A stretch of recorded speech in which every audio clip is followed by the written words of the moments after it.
Hopefully it's going. Excellent condition live. 5 seconds ago, I guess. Oh, hi. What's going on? Are we live? Yeah, right on. Okay. We are.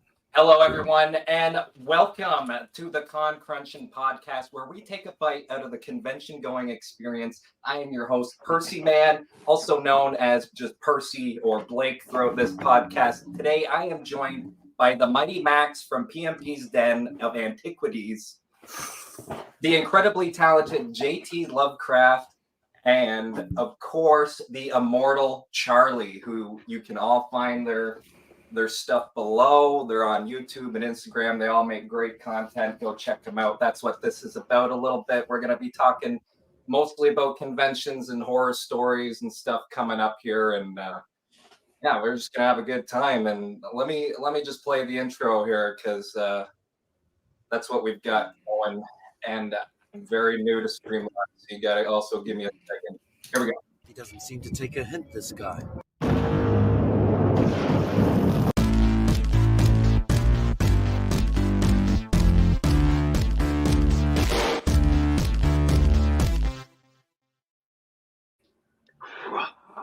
Yeah. So if you believe it, I made that in about 10 seconds. That was a really good, as long as that video was, that's how long it took me to make it.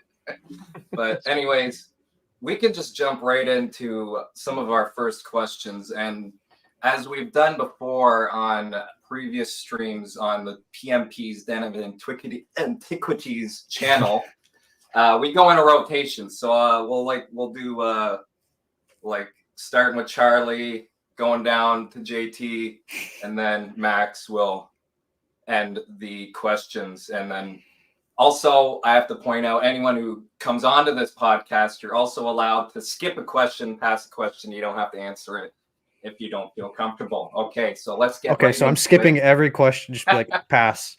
Yeah, it's no good for me. No one's answered nothing. That's it. Okay. Okay, so let's start off with an easy one, and then they gradually get harder, all right? So What is your favorite convention to attend? Charlie, take us away. Man. I would have to say, I mean, it's year-round GalaxyCon, but as far as like sentimental, would probably have to been, oh God, it has been a year ago when I met Hayden Christensen. That was just such a surreal experience because I got to meet the legendary super soldier, the legendary David Hayter, also known as Big Boss, also known as Solid Snake. I chatted with him, great guy. I swear he could play a part for that himself. He actually looks like him. It's ridiculously kind. I met D. Bradley Baker while I was down there. Oh, hey, that's me. Thank you. Yeah. It's a handsome guy over there. The guy on the myth, the legend, right there. The guy on the right is I love that man. But and the great thing about that was the security didn't know their head from their AWS where Hayden was located.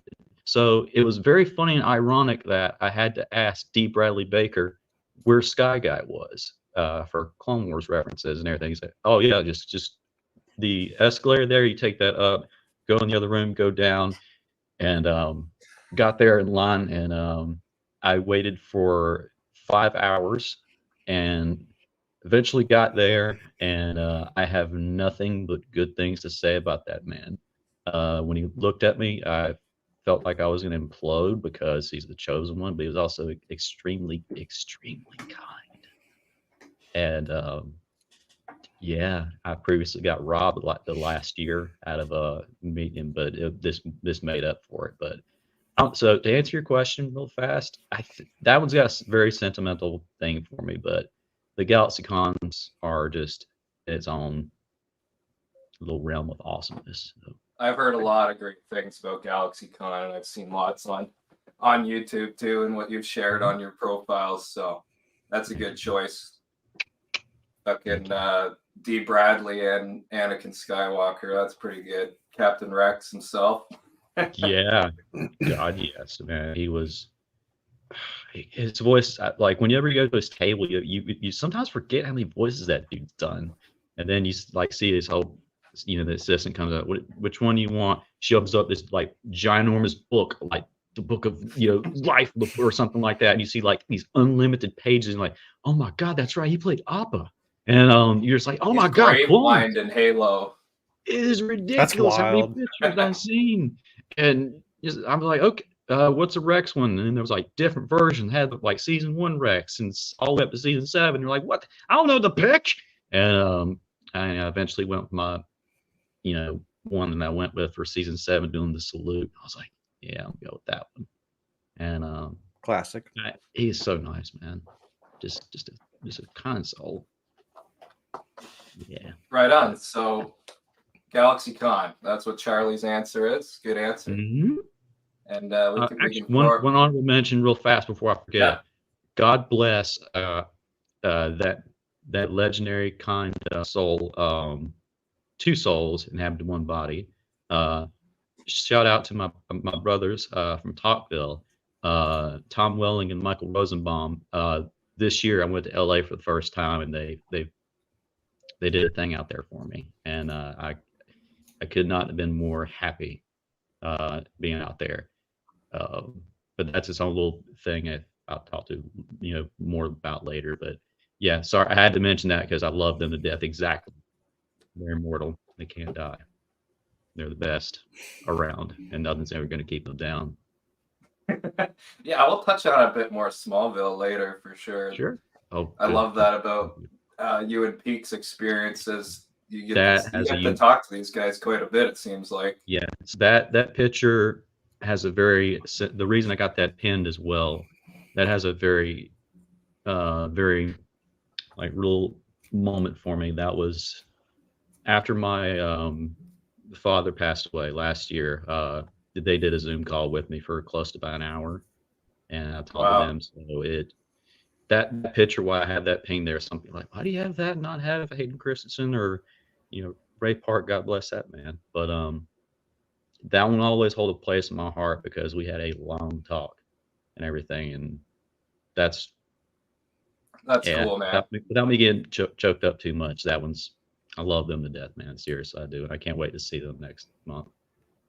Yeah, as always, sorry about your father, but that's good of those guys to take that much time for you. That's awesome. Yeah, thank you, brother. So, JT, we can move on to you now here for the favorite convention to attend. I just want to add on to that. Charlie doesn't, he sugarcoats, so Charlie doesn't give himself enough hype as is needed. This dude's entire YouTube channel is meeting celebs. And when he says my favorite con to go to frequently is GalaxyCon, it's that for a reason, because if you look at a few videos that Charlie uploaded, a couple celebrities were actually like, oh, you're Charlie.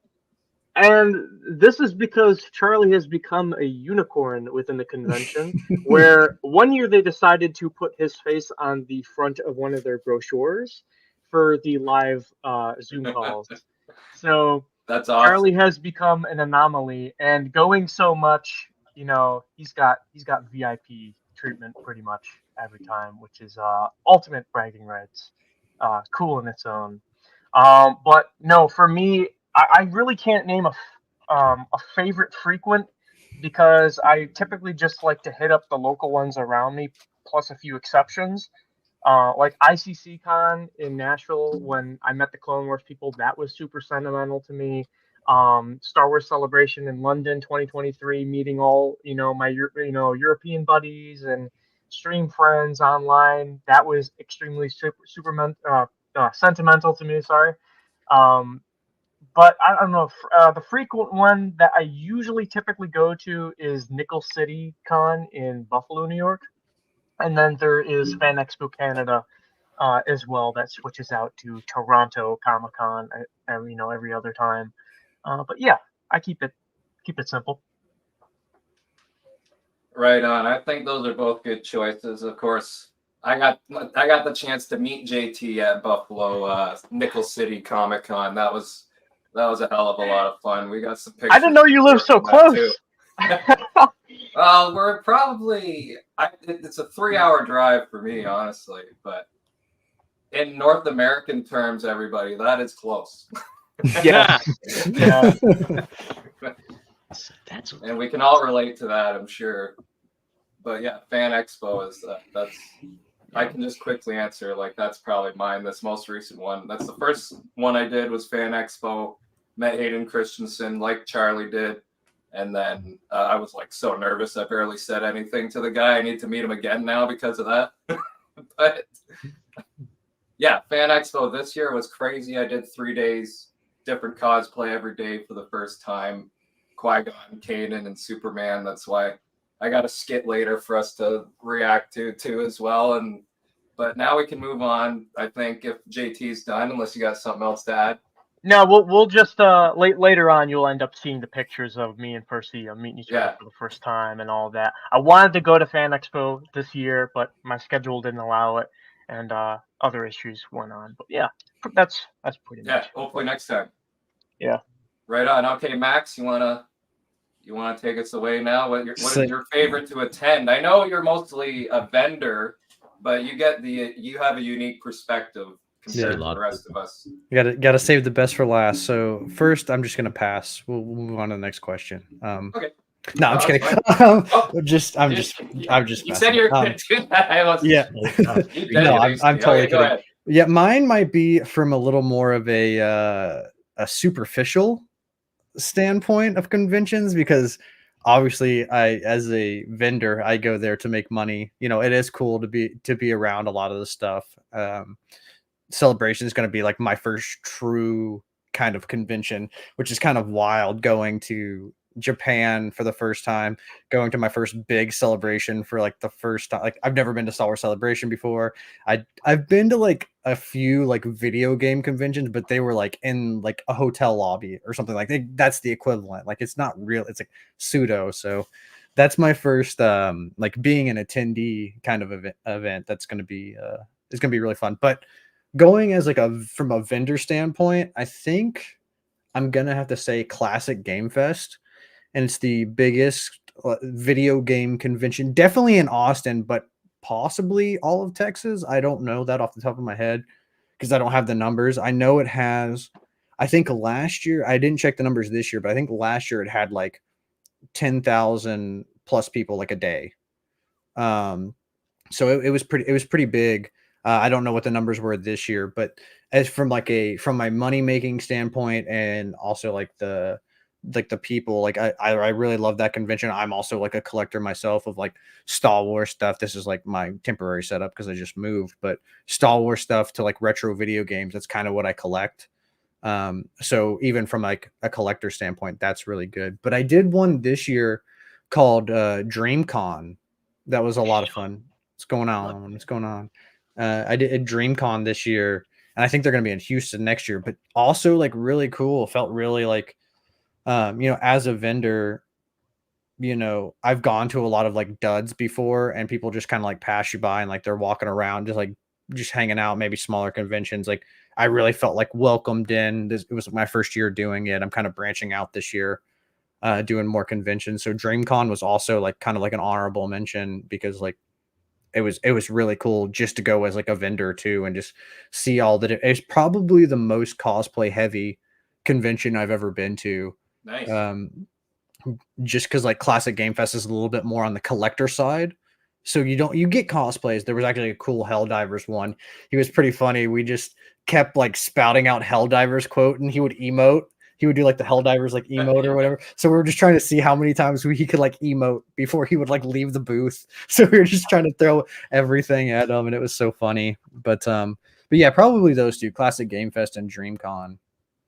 And then I'm looking forward to obviously like Star Wars Celebration next year, and then hopefully going to more conventions with like meeting you guys and stuff like that too, just like in the States as well. Yeah, I'd like to come down from the Great White North here and come Yeah. see more conventions. Us people up in the north, eh? Way up in the north. I can always get off my moose and make my way down to the Texas one day, I'm sure. Bro, you got to take your moose with you. I want to see a moose. You got to bring it with you. I want to dude. Travel with him. Bring your moose. No, but dude, I mean, the next one besides London or London celebration, Japan celebration. Before that, I actually have MegaCon Orlando for the first time.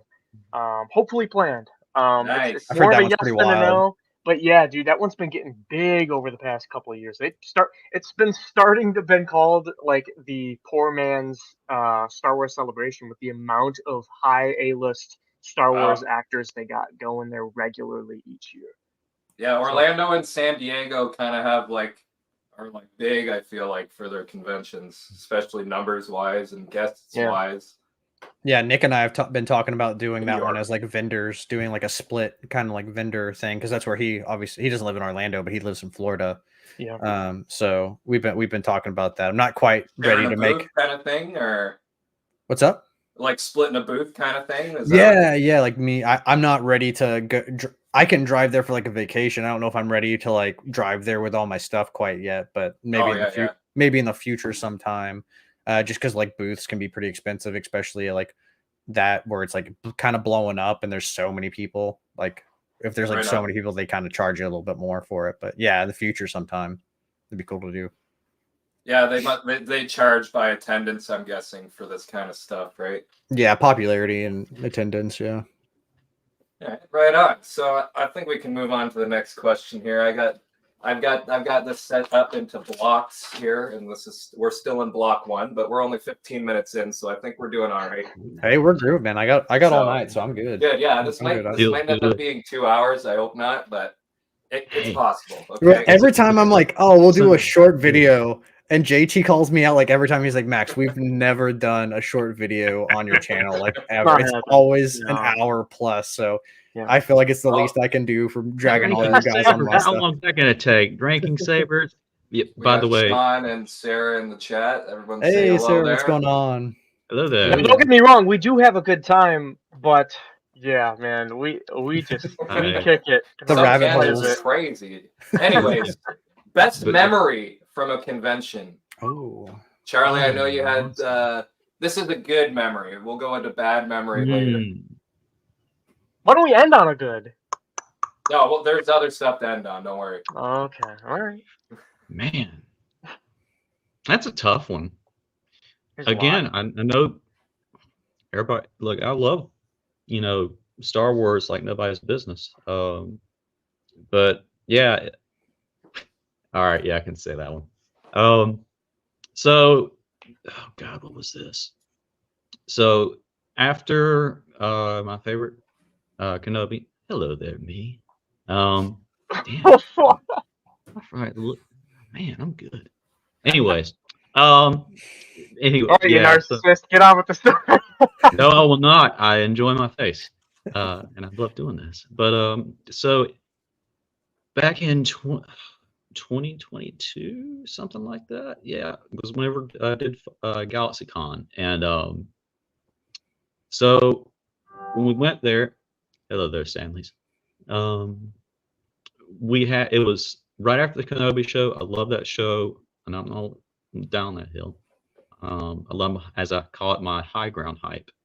And I knew Rupert Friend was going to be there, and I was like, "Oh, cool! I'll get to do that." But the main reason I went there was for Welling and Rosenbaum, and we were going to do a thing called Smallville Nights, and so. We get there. At this point, I like to refer to as the pandemic year, 2020, all that hell year. So if anybody like, why the fuck's he saying? Because it was hell year. It robbed everybody of a lot of stuff. Our timelines are screwed. Sometimes we look at time and we're just like, wait, has the year passed already? And I swear I blame it all on that because everything just kind of got mushed into everything. Shows we could only watch like streaming stuff. But it had its perks because, I met amazing people like, JT, Max, God bless that majestic person who can make like anything in JT's Tulsa tone voice that doing stuff and other amazing people. You heard me. I'm not taking it back. So anyways, while I'm there, I go, you heard me. And so when we get there, me and Peak, who honorable mention, you can't be here, my amigo, my brother from another mother. We're big Smallville fans and stuff like that. So at this point, I was doing cameo calls, and also where you have like a few minutes and chat and stuff like that. GalaxyCon gave me a thing because they say that I helped during the pandemic years because nobody would everything was shut down. Everybody knows this, but I would always get people that I always enjoyed and looked up to, and grew up and stuff like that. I got to meet Gohan from Dragon Ball Z, another favorite franchise of me that will never go away. But I taught Tom, Michael, Laura Vandervoort, Erica Durance, most of the cast, John Glover, God bless that man. So we get there. John Glover was supposed to be there. He canceled. He got very ill. So this good memory is a legendary taco of emotions, of funny and awesome. So we get there and we're like, when you go to these conventions and stuff, if you've been to stuff, as soon as they open the doors, this is prior to us getting like certain VIP things, but they still would let us get away with some stuff because apparently they knew my face. That should still thank you. That's just so surreal to me. So because I didn't know that was the year they had the poster up and everything, and I was like, why am I being all right? That's weird. And so they're like, okay, 3, 2, 1, go. And I bolt. I go around the corner. I see the escalator. I go down the escalator. I cut the corner, and I go straight for Tom's booth, Tom Welling. And I see him, and start waiting and everything like that because he hadn't got there yet. But on my side, I heard, "Hey, man," and everything like that. And next thing I see the best Lex Luthor ever. I see Michael Rosenbaum.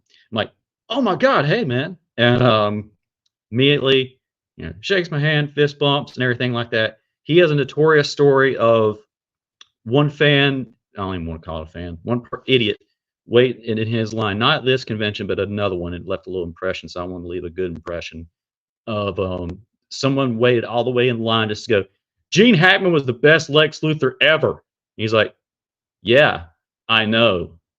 Oh, well, I'm glad. Okay.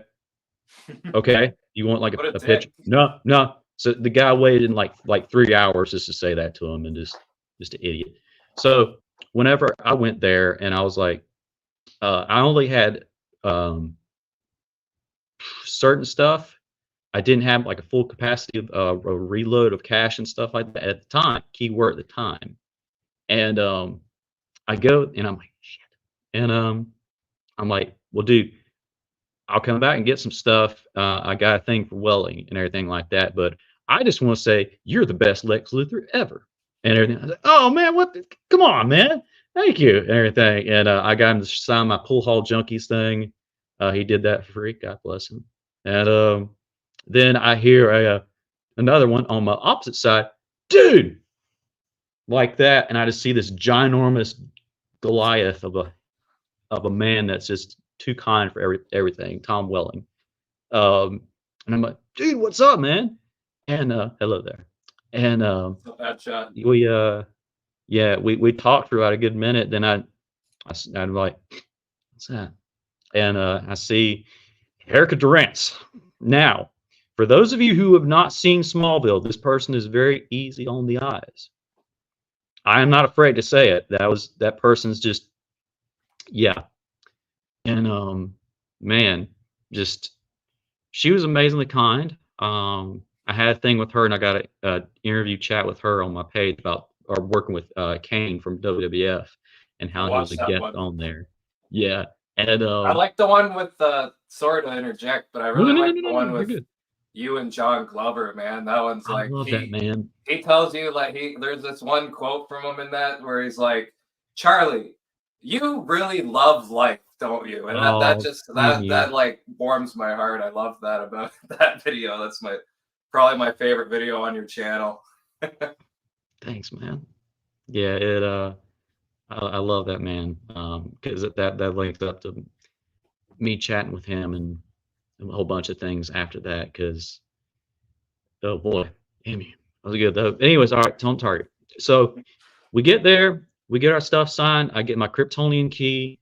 Tom signs it. We just got done doing a watch party along with him and everything because I'm part, Talkville. That like just when they launched, I was like, yes, I want on that.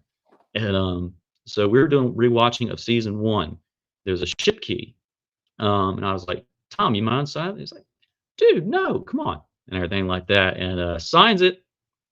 Love each other, all this sort of stuff. And I was like, hey, man, I'll see you in Rosenbaum for Smallville Nights, yeah? He's like, dude, you're going to do that? I was like, yeah, man. And so anyways, all right, to wrap my whole thing up, we finish out we'll get to some of that stuff later. But we're looking for the thing. We're like, oh, God, where's the event at? Dang right, Kal-El. And we're like, oh, God, what floor is it on? And this is like one of the first conventions back after Hell Year. So it's chaos. So we're just like, oh God, what are we going to do here?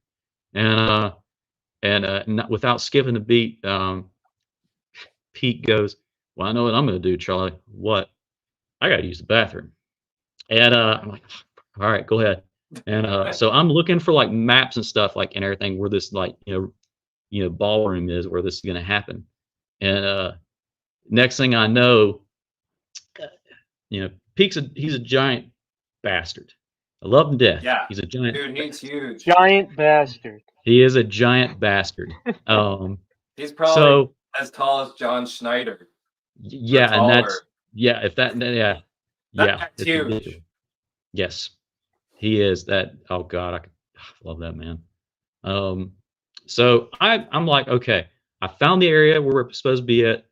Signals are horrible in this place because it's like an underground place and everything like that. I'm like, God. So I'm like, I'll try this. Send a text message. Okay, this, that. Found the room. It's this place right around the corner. Everything like that. Without maybe, I don't know, 20 seconds later, I'm leaning against the wall and everything like that, just waiting because I see the room and I'm starting to see people with the, the jackets on with this like, Smallville High logo. And I'm like, okay, I'm in that place. Okay, cool. Without skipping beat, there's a stairway behind me and it's almost like a clumsy giraffe comes falling down the damn stairs and just like, Charlie, dude, you're lucky I love you. I know I would knock your teeth out. And he's like, no, you won't believe this. You won't believe this. I'm like, what, Pete? What? And like, he's like, I got to piss beside Lex Luthor. I'm like, what the fuck? What? No, he's supposed to be down there. What are you talking about? He's like, no, dude, no. Tom was up there too. I'm like, what? And everything like this. And next thing you know, just like, he's like, no, seriously, Tom was up there. Like, I went over to him. I was like, hey, man, like that. I was like, you didn't like high five me or shake? He said, no, it's Clark Kent. And so he's doing this and everything like this. He's like, oh, hey, man. So by the way, hello there. He's like, Michael's in the bathroom. He's like, really? And my idiot friend goes in there to the urinal and goes in there. And while they're both taking a number one in there, going to town, and he said, hey, I gotta say, it's a big honor to piss beside the best Lex Luthor ever. And he said, and he was just like, oh, hey, man, thank you, and everything like that, and everything like that. They go take, wash hands and stuff like that. Somehow, I guess he's Lex Luthor. Go figure. There's an elevator beside where I'm leaning up against the wall. How they both got there, I will never know. I'm just leaning up against there while this funny, clumsy giraffe's doing this and telling me this story. This door opens up, boom, there's Tom Welling and Michael Rosenbaum going to do Smallville Nights and stuff. And I'm like, oh my God, it was true. Because Tom turns around, I was like, hey, man, and everything like that. I was like, what? And so my buddy got to urinate beside him. it's a random funny moment, but going into the crescendo of this whole thing, and then shut up. But we go to a thing called Smallville Nights. Now, this is a thing where you get to reenact, and also they tell stories about, the good old days of how shows were made. They did like 27 episodes, like a show. Back then, that was hell, and everything. So, and it's like, yeah, now shows have like maybe 9 episodes, maybe 15 if they're lucky. But we, on the other hand, we had to do with a whole dang lot more. But it was like, we're still good looking, but still we're pissed. We pissed. Stephen Amell, damn him.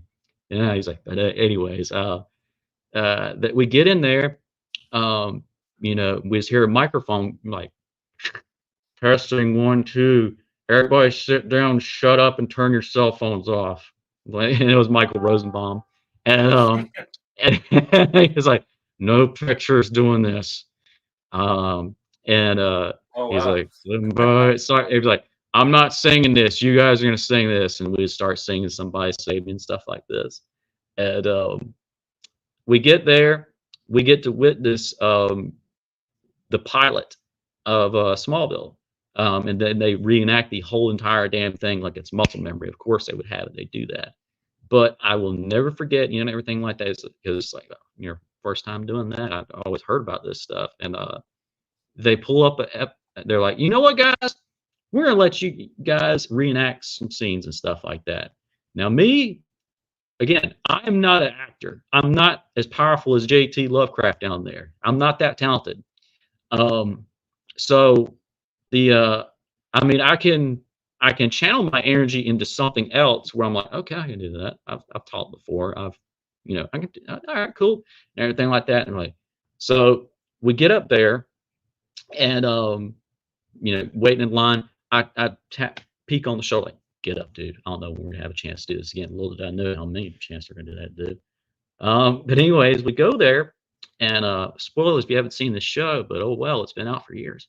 There's an episode called Onyx on season 4, and it's the reason why a bunch of people like it's best Lex Luthor ever.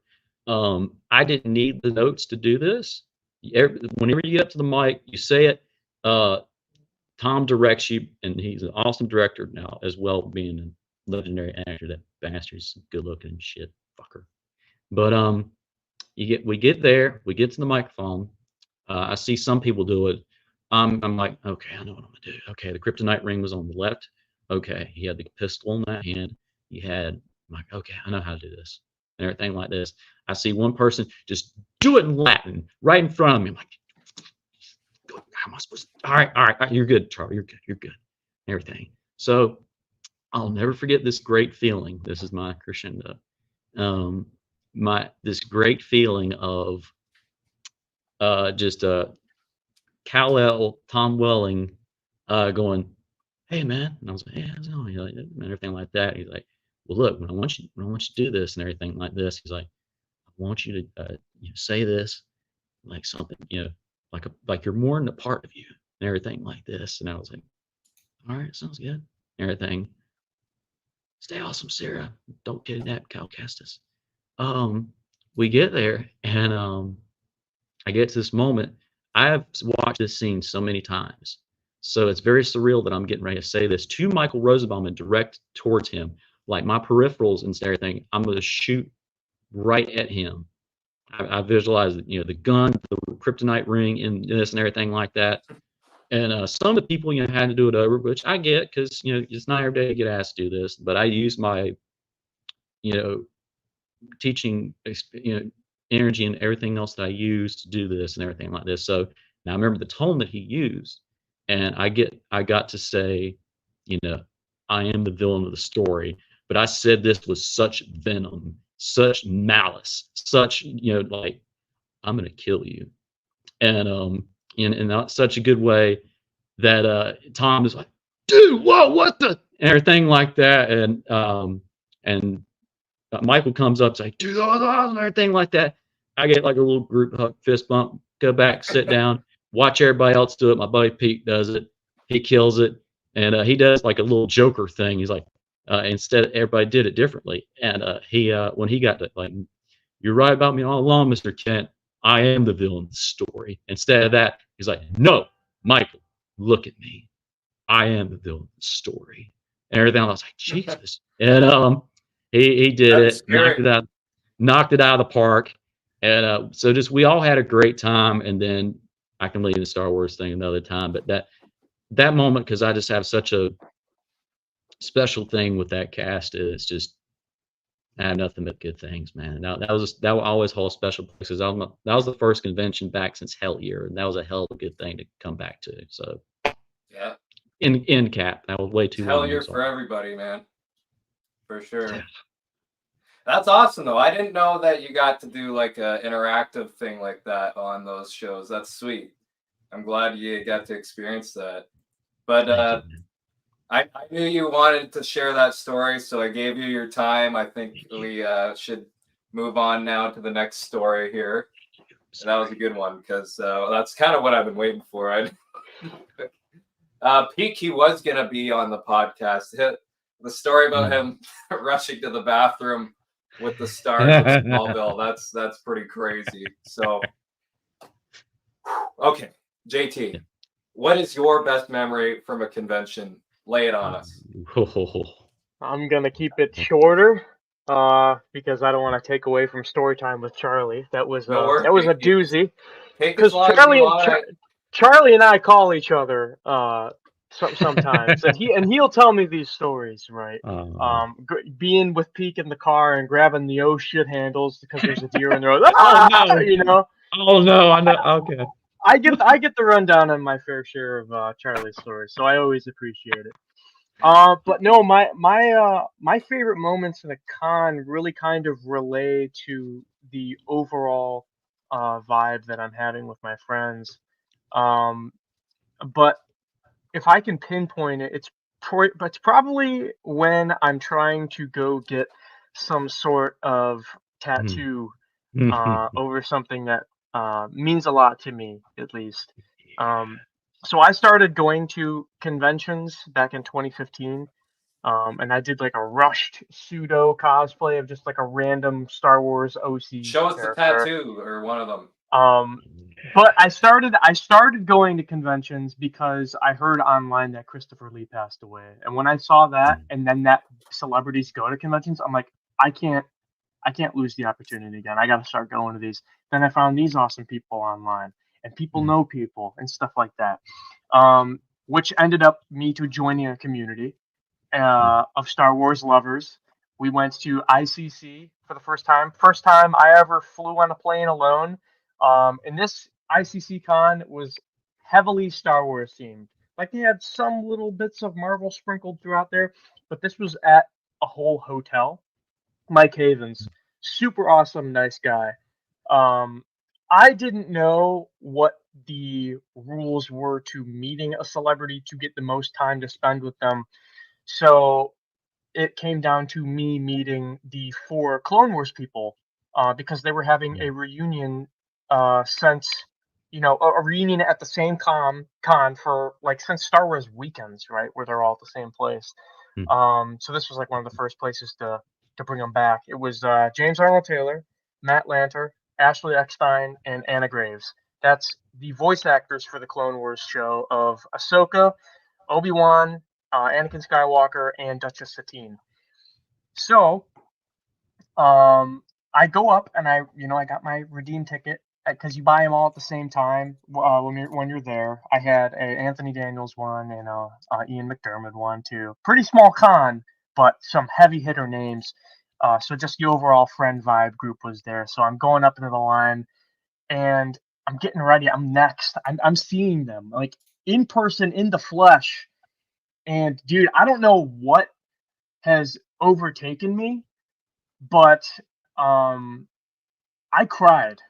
Me, a grown man, cried in front of my childhood, idols. Growing up watching Star Wars: The Clone Wars and being a prequel kid. I don't know what it was, but it just meant so much to me. And then I was like, you guys, you mean so much. Like actually like I don't know, it was like raw emotion. I've never felt anything like instantaneously like intense like that. So then Ashley Eckstein, the nicest hobbit she is, right? Indeed. He's like, because like you do take the picture and then you get out, right? And I'm sitting there, you know, bawling, and they're like confused on what to do. So Ashley Eckstein's like, can we just get a moment with him? And I'm like you guys mean so much, you know, dealing with mental health, you know, like all this is new to me. Just thank you, just like, and they're like so nice. And James was the first one to come over and just immediately hugged me. Didn't even say anything, just straight up hugged me. And then they all hurdle hugged me, and I'm like, dude, what can be better than this feeling right now? They're all like doing that. So then I said, I'm getting something signed tomorrow. I can't wait to see you tomorrow. I can't wait. So then, yeah, we'll count on it, right? So then when you finally get up to the autograph line, you're able to spend the most amount of time with them.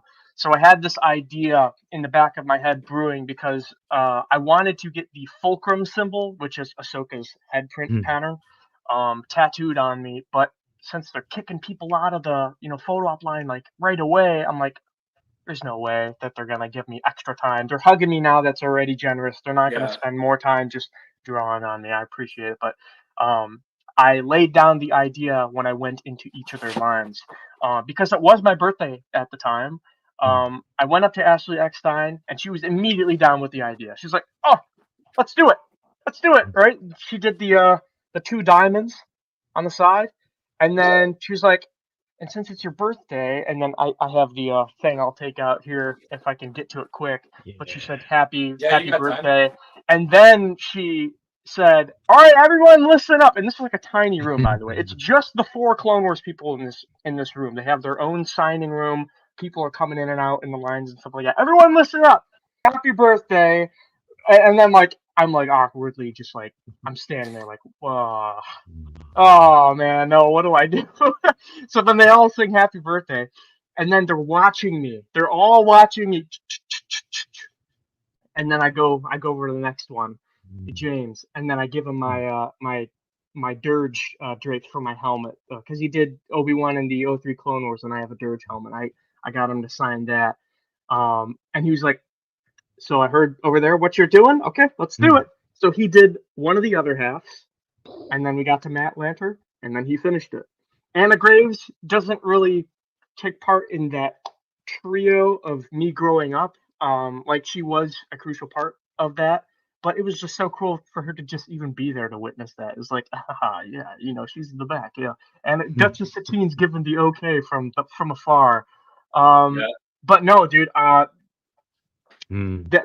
concept came into fruition.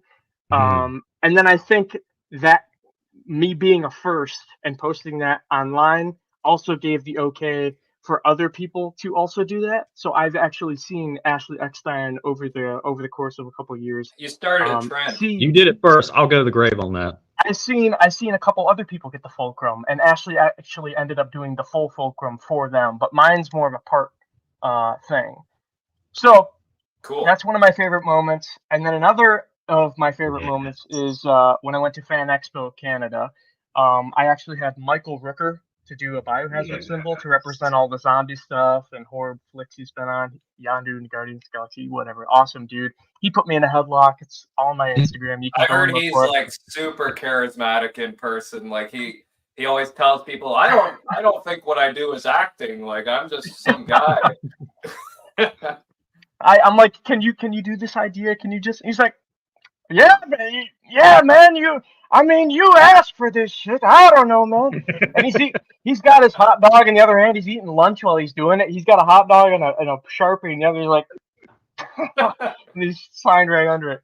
And then I have the artists, obviously touch it up. So they stencil over where they draw, but they also make it look appealing to it. So it's like a part.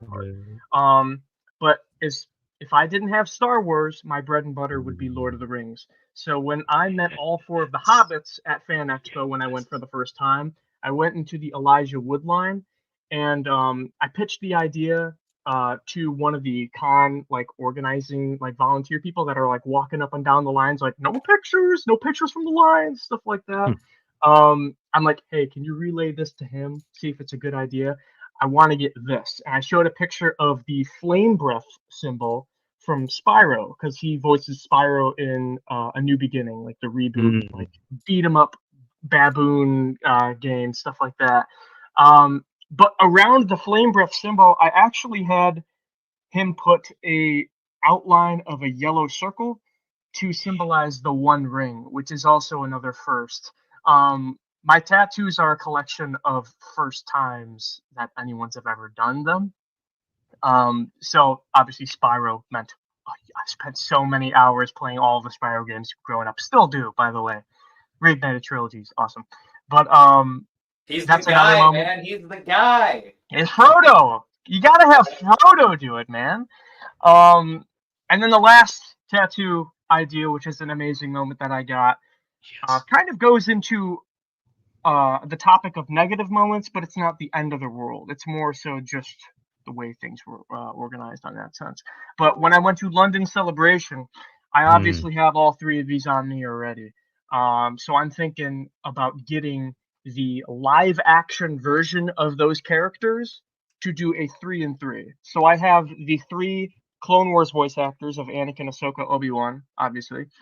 And then in London, they had Rosario Dawson, Ewan McGregor, and Hayden Christensen. So I was going in with the idea of getting the live action version of those to do the Jedi of the Republic symbol, because this is on their Clone Wars armor, exactly in the spot as well.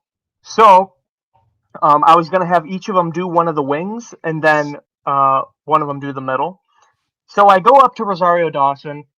I can't enter her booth to get anything signed until I have something purchased, which makes sense. I mean, she's more higher profile, so there is a standard there. But you can tell it's her people. Like those are the people around her that go with her to cons all the time. They're super nice. She was super down with the idea. She's like, fire, you know. And then I went to the Hayden Christian, I went to the Ewan McGregor next. The autograph signing for that. Super high end, like you can't even see them from the back of the line. There's like a wall, and then you go into a private area to get it signed. But what was it? Yeah, Ewan McGregor. I get up there and I'm like, hey, I saw you in the photo op. Would it be possible to do this thing that I had the idea? And he was like, oh no, man, I'm sorry, I can't do that. And I'm like, I got Rosario to do the one like one of the wings, and then I'm like, dude, what am I gonna do, man? Do I just like try to convince him to go back in and get her to finish it, just her? Do I test my luck with Hayden? I don't know what to do, man.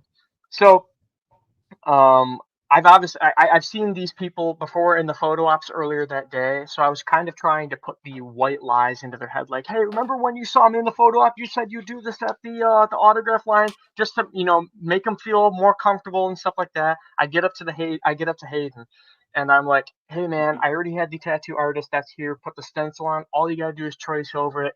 Could I wait at the end of the line so you can get through all these nice paying people first, and then you can just do it quick? And he's like, no. And I'm like, like he said no, but like a half second, my heart dropped. He was stuttering. He was like, no, let me get you now. And then he leans over the double table separating us. And I'm putting like, oh my gosh.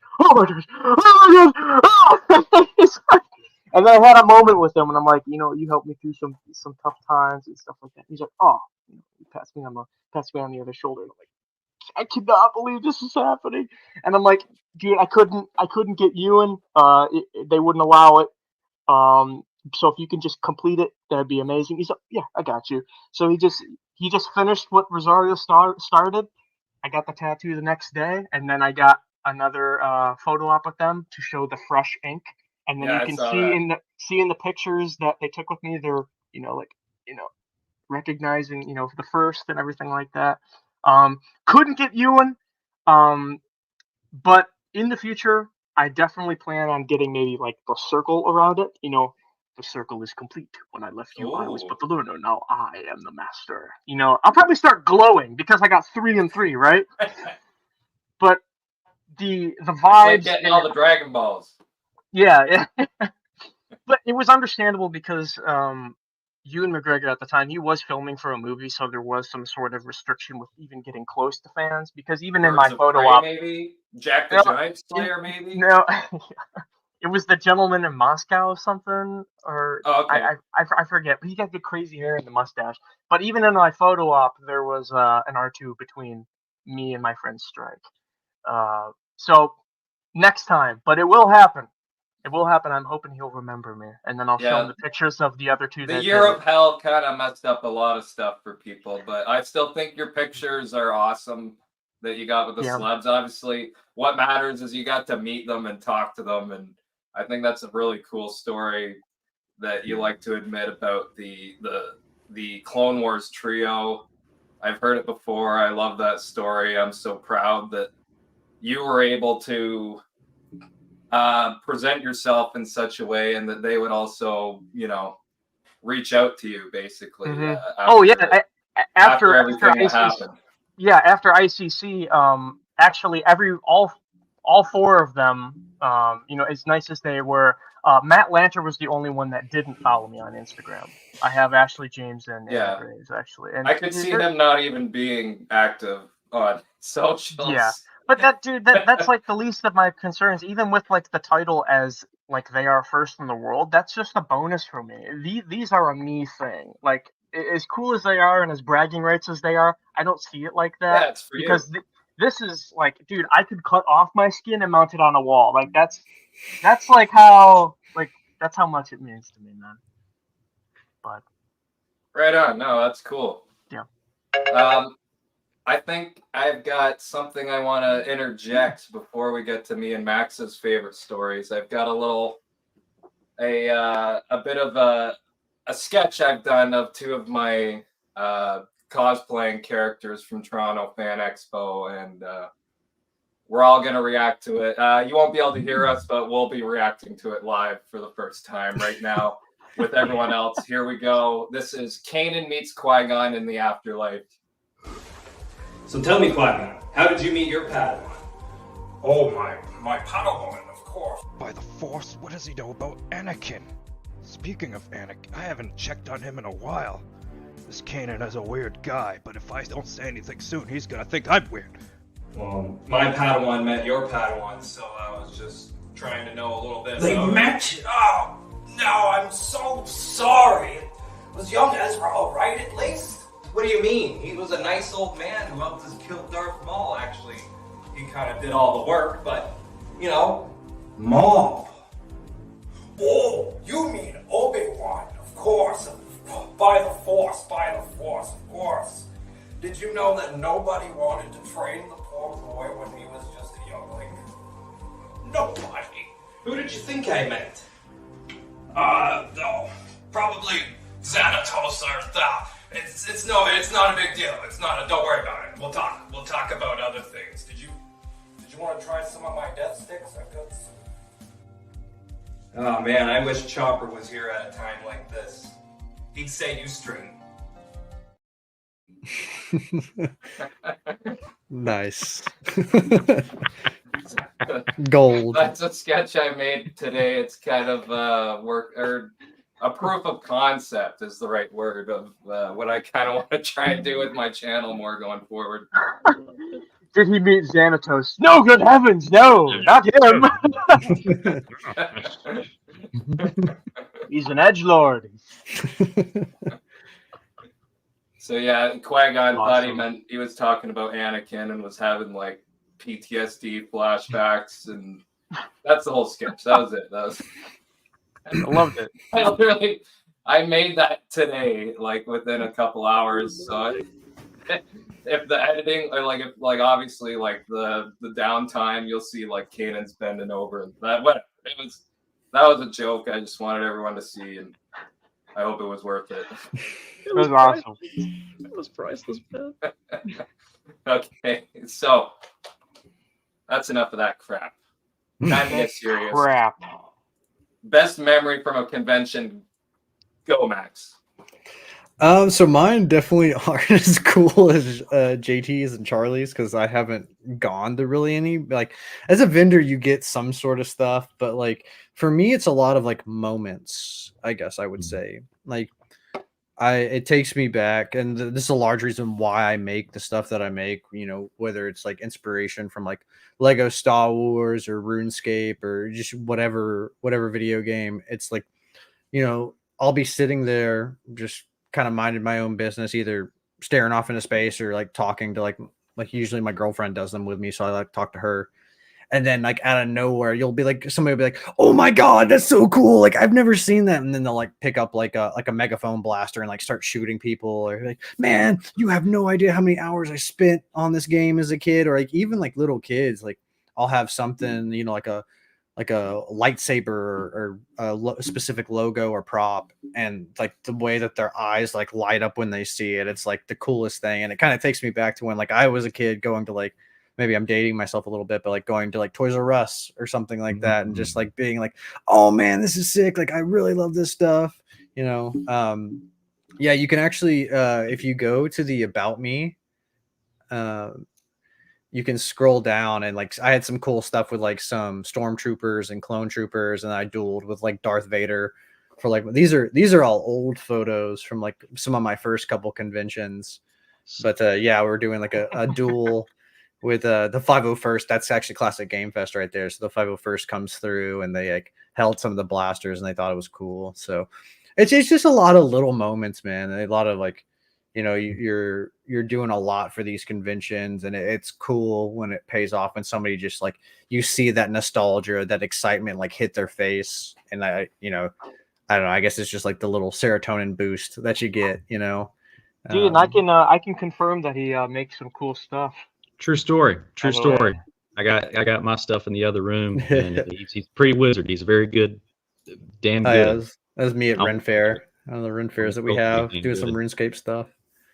But yeah, man. I mean, that's kind of I'll say also to brag on my homie Charlie here. He has gotten me a few celeb shout outs from David Hayter, Big Boss. So I'm a big Metal Gear Solid fan. It's probably that's sick. My top 5 favorite games of all time is Metal Gear Solid 3.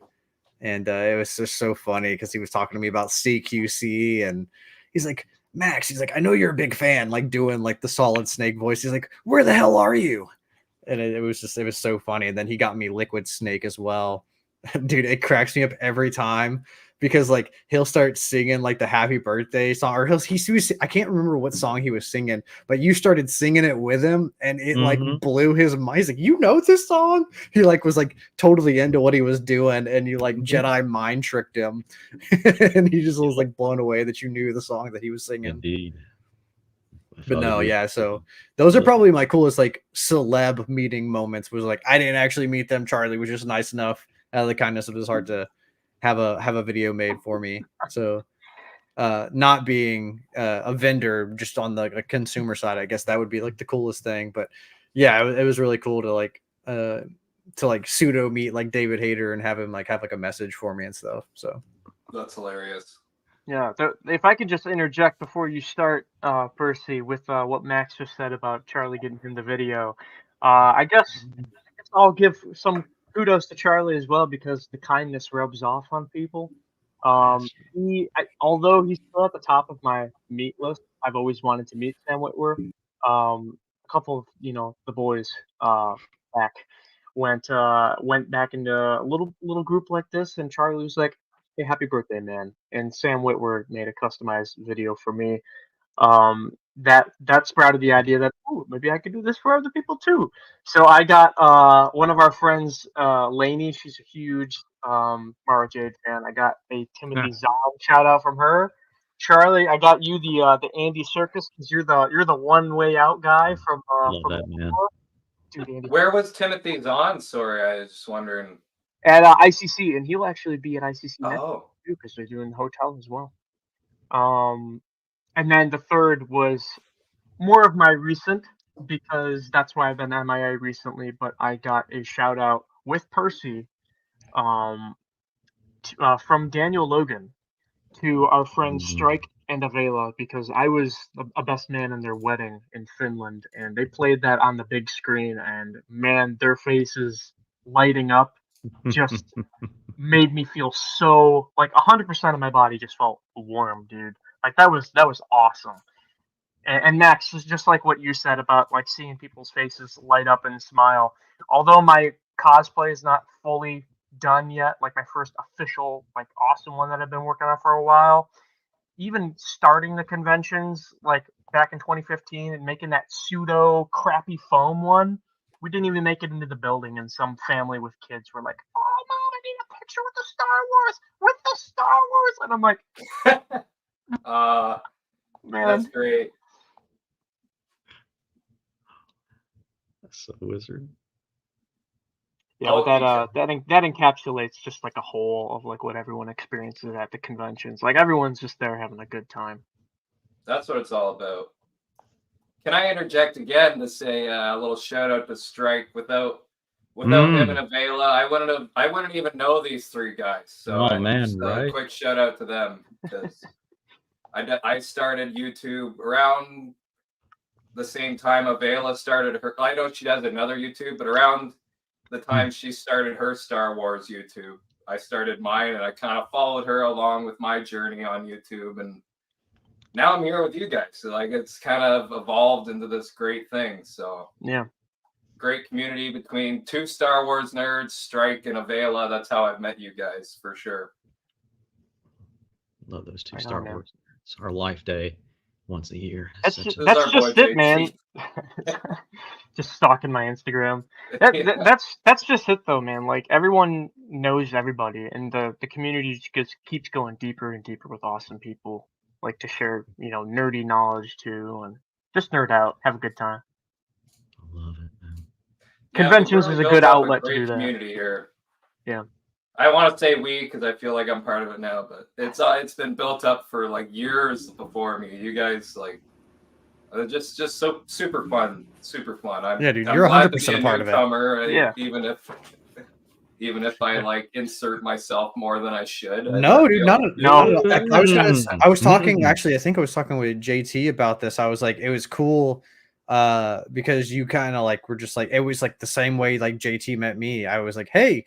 Like I have a Star Wars channel, and like I guess he happened to follow me or see like one of my posts or something like that. And I was like, yeah, if you want to talk Star Wars, like let's do it. And then like he was just some random guy on the internet, and then we started nerding out about Star Wars, and it was like we had been friends for like ever, and like you give that same sort of vibe. Now I know we're all like kind of gushing and being good friends here, but like it seems like you are a new addition. You are a new addition to the collection, but like at the same time, like it seems like you've been like a part of the group for like ever, or at least that's how it feels for me. Yeah, personally. Yep. Right on. Well, I appreciate that. Thanks for saying Seriously. That. I'll add my 2 cents with that. Yeah, I remember seeing you in chat with two Star Wars nerds with me, JT, Strike, a Life Day buddy. Well, I call it Life Day buddy, and always will. Life Day with everybody, and I always see your thing. So it's a awesome whiplash of awesome emotions just to have. I love that, man. Sean, by the way, you're a good soul. Yeah, and thanks for coming, Sean. And with me meeting Max and getting involved with him, he's one of my closest buddies too, and I would have felt guilty if I haven't brought my friends to my friends, right? So it's like you put merge the groups. One in. Yeah, dude, that's like, and that opens up for new avenues too, because, Sean Bearwalker, I remember you are in Catherine Lascelles group, if I remember, and that Charlie dude, showed me what that is. So I mean, the rabbit hole goes super deep, man. So that dude, he may not say it in chat, but he's done some awesome stuff, and he helps a lot with stuff because I'm not around as much, do a lot. But that dude does some heavy lifting. He may not care to admit it, but he's pretty awesome. So, Sean, thank you. But no, but last thing I'll say, Percy's like, it's such a surreal, awesome whiplash of great emotions to have. just like someone chatting and like, oh hey man, or something like that. Then in watch parties and stuff, I'm like, yeah, dude, what the hell happened? And then you're like right there with us. So it's Dude, cool as hell. I shared some of my most intimate moments with you guys. I was crying when I saw that Ahsoka episode with Anakin and the Clone Wars. Oh my god, bro, we all were, dude, man. we were screwed, man. Okay, when I uppercut air, that's when something's amazingly great. My face is even turning red just like rethinking about it, because like, dude, like your whole tattoo thing came full circle. It was funny because you're like, man, how did Hayden know how to draw that symbol so good? He wanted to do more. Now we know why. He already filmed the show. He didn't. He's like, he in the back of his mind, he was like, yeah, this dude doesn't even know what's going on. Right on. All right, guys. So I'm gonna go on here. Moving on. I'm gonna tell you my favorite story from a convention. Now it'll be a quick one. I got two little ones, and one was I got the opportunity to get a photo with just seeing if it's around me. I don't think it is, but I got a photo with Frank Welker and Peter Cullen, two like phenomenal voice actors. They play Megatron and Optimus Prime in that order: Frank Welker, Peter Cullen, and so I got the picture with the both of them, and I can probably find it while I'm talking. Anyways, I went up to the autograph booth, and there was like tickets because it was the end of the day, so I didn't get enough time to meet Frank Welker. But luckily, in the photo op, Frank was kind of the one to like say, "Hey, how you doing?" And yeah, so I got a couple words in with Frank at the photo op, and then I didn't get to meet him at the table, but I met Peter Cullen, and this was like the most emotional I've been, was when I met Peter Cullen. It was like a surreal experience, and I'm like, he's a voice actor. Like, it's not going to be like seeing him in person's not going to be like a big emotion. It was, dude. You know who Peter Cullen is? He's an iconic looking dude. Everyone knows what he looks like. And here's how tall he is. He's not very big. Yes. I am 5'7", so Peter Cullen maybe 5'6", 5'5". Frank Welker a clean 5'8". And you'll notice here there's two autographs, even though I didn't get to meet Frank Welker, and this is why it's my favorite experience at Fan Expo, which was my first Fan Expo. And the lady that was working with Peter Cullen saw that he was signing this picture. She was like, "Oh, like, are you gonna be able to meet Frank?" And I was like, "No, there's not enough time for that." She grabs my picture, runs down the aisle, goes and gets Frank to sign it for free. Like, I didn't get to talk to Frank a whole bunch like I did with Peter Cullen.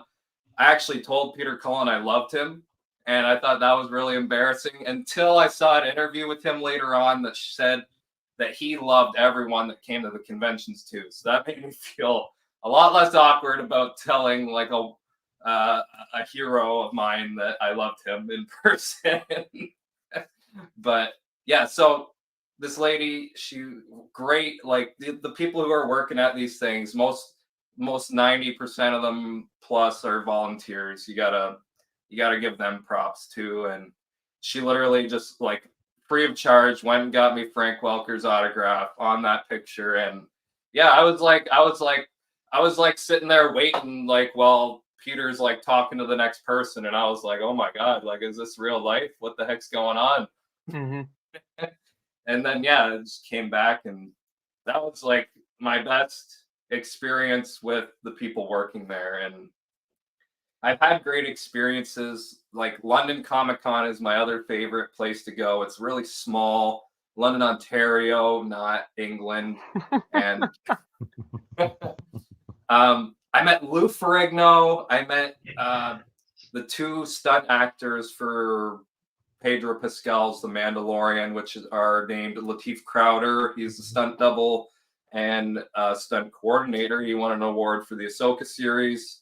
And then there's Brendan Wayne, who is the grandson of John Wayne, and he plays the Mandalorian 90% of the time because Pedro basically does voice acting and the scenes where his helmet is off.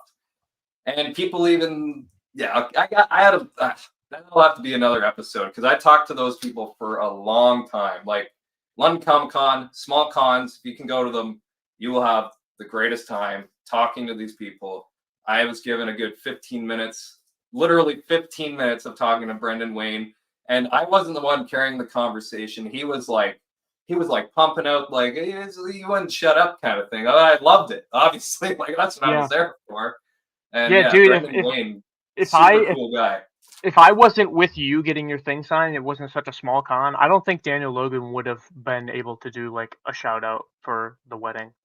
I think just even, and with how long we waited in line too, like you'd be surprised with how nice your idols can be. They say never meet your heroes. Meet your heroes. Meet your heroes. Yeah, it's fun. Yeah. Most people go to the cons, go because they enjoy it. They don't go because they hate fans. That's not real. Yeah. I talked to Matt Wood, the voice of Grievous in London, for like 20 minutes about the Revenge of the Sith cut content from the game. I'm like, what? Because nobody's in his line, and he's just like, yeah, I got nothing else to do. How you doing, dude? Like, it's awesome. There's no other feeling like it. Seriously. There is no other feeling like it. That's true. But my final favorite moment was while I was cosplaying Superman. I was waiting at the DC lineup where we were all gonna like meet up for a cosplay event. Not a lot of people showed up because it was Sunday. It was early in the morning. But I was dressed as Kingdom Come Superman, and I won't share the picture. Like I shared it on my story because the parents said it was okay, but I don't feel comfortable like keeping the picture on my socials and stuff. But literally, little guy, he must have been maybe between 6 and 8, and he was dressed up like Superman with the muscle padding and everything. And he ran up to me, and he knew exactly what Superman I was. Like, this kid reads the comics more than I do, it seems like. And I was like, man, so pumped. Like, he knows his stuff. I was dressed like Brendan Ruth Superman from the Crisis crossover event. Here's the S on the chest right there. That's the one I was wearing. Hell yeah.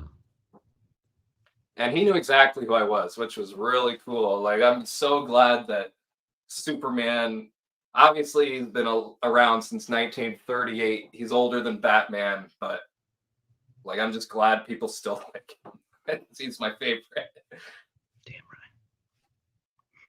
Okay, so you guys are looking at me like, what the heck's going on next? Do we want to, between the three of us, have a vote? Do we want to tell our worst stories from cons or not? My worst is more so just like a gripe that I've had. Okay. Maybe we can just go over, quickly go over some things we don't like about conventions then. How about that? Yeah. Like small things, waiting in line, whatever. Yeah. Go ahead. You can also pass on the question. And Charlie's first. Wunderbar. Keep Gripes about conventions. Yeah. So, two minor ones. I'll make as fast as I can, stuff like that. This past year, whenever I was in line to meet Liquid Snake himself, Cam Clark. Oh God. We even had like our VIP passes and stuff. I've seen volunteers out there before. I've never seen this guy, and I swear if I ever see him again, it won't be good. So one of my little student buddies came he came all the way from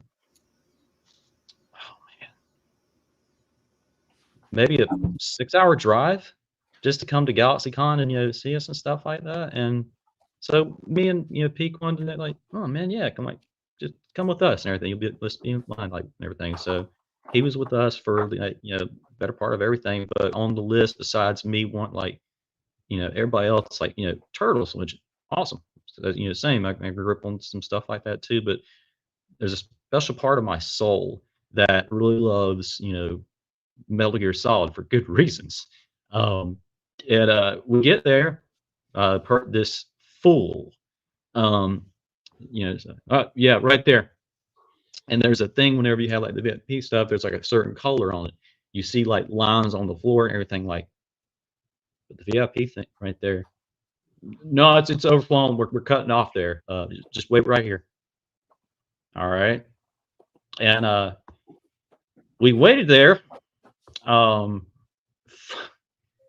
maybe 5 hours, 5.5 hours, maybe. Just stand there, not moved. And this person was very gradually and easily, this woman trying to slowly cut in line. And Pete knows me damn well. I start to get a lump in my throat. And I'm like, oh, great. And I'm like, and Cam Clark, by the way, he's getting up there in age. So it's another person where you're like, God, if they cut this line because of this. And anyways, so eventually we get up there because another volunteer, the person that had told us that was way over here at another like a horror convention person. You know, I'm sure they were nice people, but they were there longer than that, and they stood there and talked to the talent and stuff like that. So nobody was directing the lines and flows where it got, like the regular line, VIP line stuff. So could have gone there, could have gone out, and everything like that. Anyway, someone comes up there, I see Cam Clark, and then he's like, yeah, hey, and everything like that. And I was like, and he's like, wait, how long were you? And I told him, and he was mortified. And he actually stood up on his table, and the line like looped all the way around for like 3 times. And he took time to get everybody. But so I get done with that loop all the way around again because I'm gonna do something. And even 4 hours later, that stupid attendee was talking to the same person that entire time.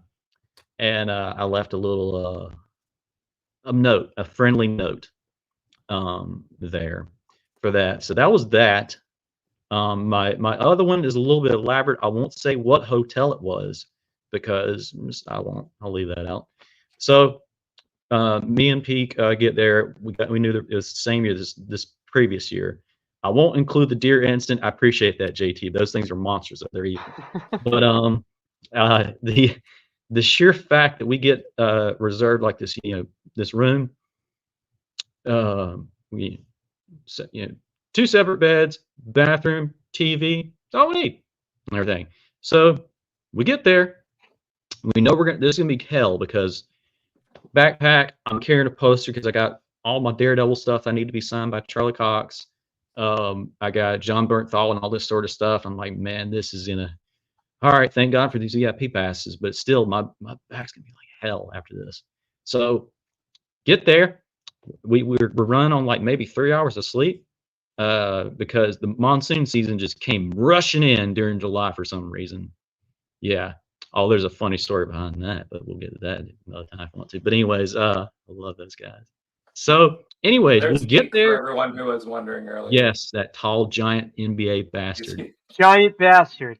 He is, indeed. He's also a genius. That's why we call him the professor. He is a genius. He actually is. Yeah, he can actually say he's a professor, which pisses me off. But anyways, back to the bullshittery of this. Pardon my French. But I was very mad at this because I booked this hotel months ago. And we get there and it was not the right room. And next thing you know, we're getting ready. We're trying to get to GalaxyCon before it opens. We're good anyways because this is the day we got our actually VIP pass, so we could like skip in front of doing stuff. We could get drinks and everything like this, have them our things just in case. So Pete goes to the bathroom. I hear a, oh shit. Oh shit. I'm like, what? Charlie, what? The door won't open. What? The door won't open. I'm like, are you serious? I go there, and it was one of those, a mixture of a slide one, and I got most of the way open and everything like that, some way, because we put both our things, like, all right, you pull when I pull. If it feels like we're going to rip this thing off, because we're extremely strong together and everything. So I plant my feet, he plants his, nothing. All right, let me go look for a maintenance guy. And found a maintenance guy. He comes in. He does a little, I can't do this. What do you mean you can't do this? It's your job. And he goes, well, let me go get someone else. Meanwhile, my face is probably turning red right now, and I imagine Peak was too, because he was stuck in the bathroom because he, we're getting ready. I'm like, we gotta get a parking place. We gotta get everything else. All right, okay, and everything. Meanwhile, we're trying again while he's gone. Nothing. And he gets there, comes back with his handy duty toolkit. I don't know. We're gonna have to call someone else. Dude, I don't have time for this. We don't have time for this. We need to go. That convention up the road? That's where we got to get. If we miss a parking place, we're gonna have like 4 blocks to walk, and we can't do this. Are you physically telling me you cannot get in this? That's what I'm saying. Okay. I have insurance. You can get off my payment thing. You understand what I'm saying? Go check the lobby real fast before I do something. What are you gonna do? Just please do this. And I hear on the other side of the door, Charlie, you all right? I'm like, no, actually, Peak, I'm not all right. And he's like, all right, yeah, and I'm not feeling too great too, man. I'm using the bathroom and I'm stuck here with my old stench. I'm like, I know, just hang on, man. And he's like, customer service, right? I'm like, yeah. So this guy comes back, checks, yeah, Charlie Thomas, yeah, register. I'm not going to say the hotel name, but it was supposed to be a fancy one. But we get, I'm like, okay, good. So we're covered on this, right? So you're physically telling me you can't open this. That's what I'm saying. We're at the call someone. I'm going to open this. And wait, talking about, are you physically telling me that you cannot open this door that is stuck? That's exactly what I'm saying. I'm going to open it. He's like, okay, not thinking about this. And then it was a sliding door. This wasn't like a open door. This is a sliding door that was just jammed. I don't know how it was jammed, but it was jammed. So I'm like, okay, Peak, you might get back from the door. And he goes, God, I'm like, we got to go. He's like, all right, yeah, I know. Okay, I know what you're, okay. And everything like this. I'm like, all right, he's like, I'm in the shower, man. I'm not getting back. I'm getting in the shower, which is on the complete opposite side of the thing. And I'm like, okay. And then I'm like, sir, again, look at my stuff. I got coverage for this, but we got to go. And so, oh man, bring back memories. And I plant my feet. I took off my shoes. And I front kicked this door so hard that it shattered the first part of the entire thing and just imploded inside of the bathroom. And I told him, okay, you're going to need a new door. We need to get out of here. My insurance and stuff like that, I will pay for it. We don't have time for this. And everything like that. Pete comes up. Of course, I can hear him still this day. Oh, damn, man, what the hell? And everything. And he's like, well, but at the same time, good. And they're like, exactly, we don't have time. All right, we need to go. We're already an hour behind and everything like this. And so he was like, and then as soon as shut the door, get out, we're done. He's like, what the fuck was that customer service? Like, I don't know, man. I can't talk right now.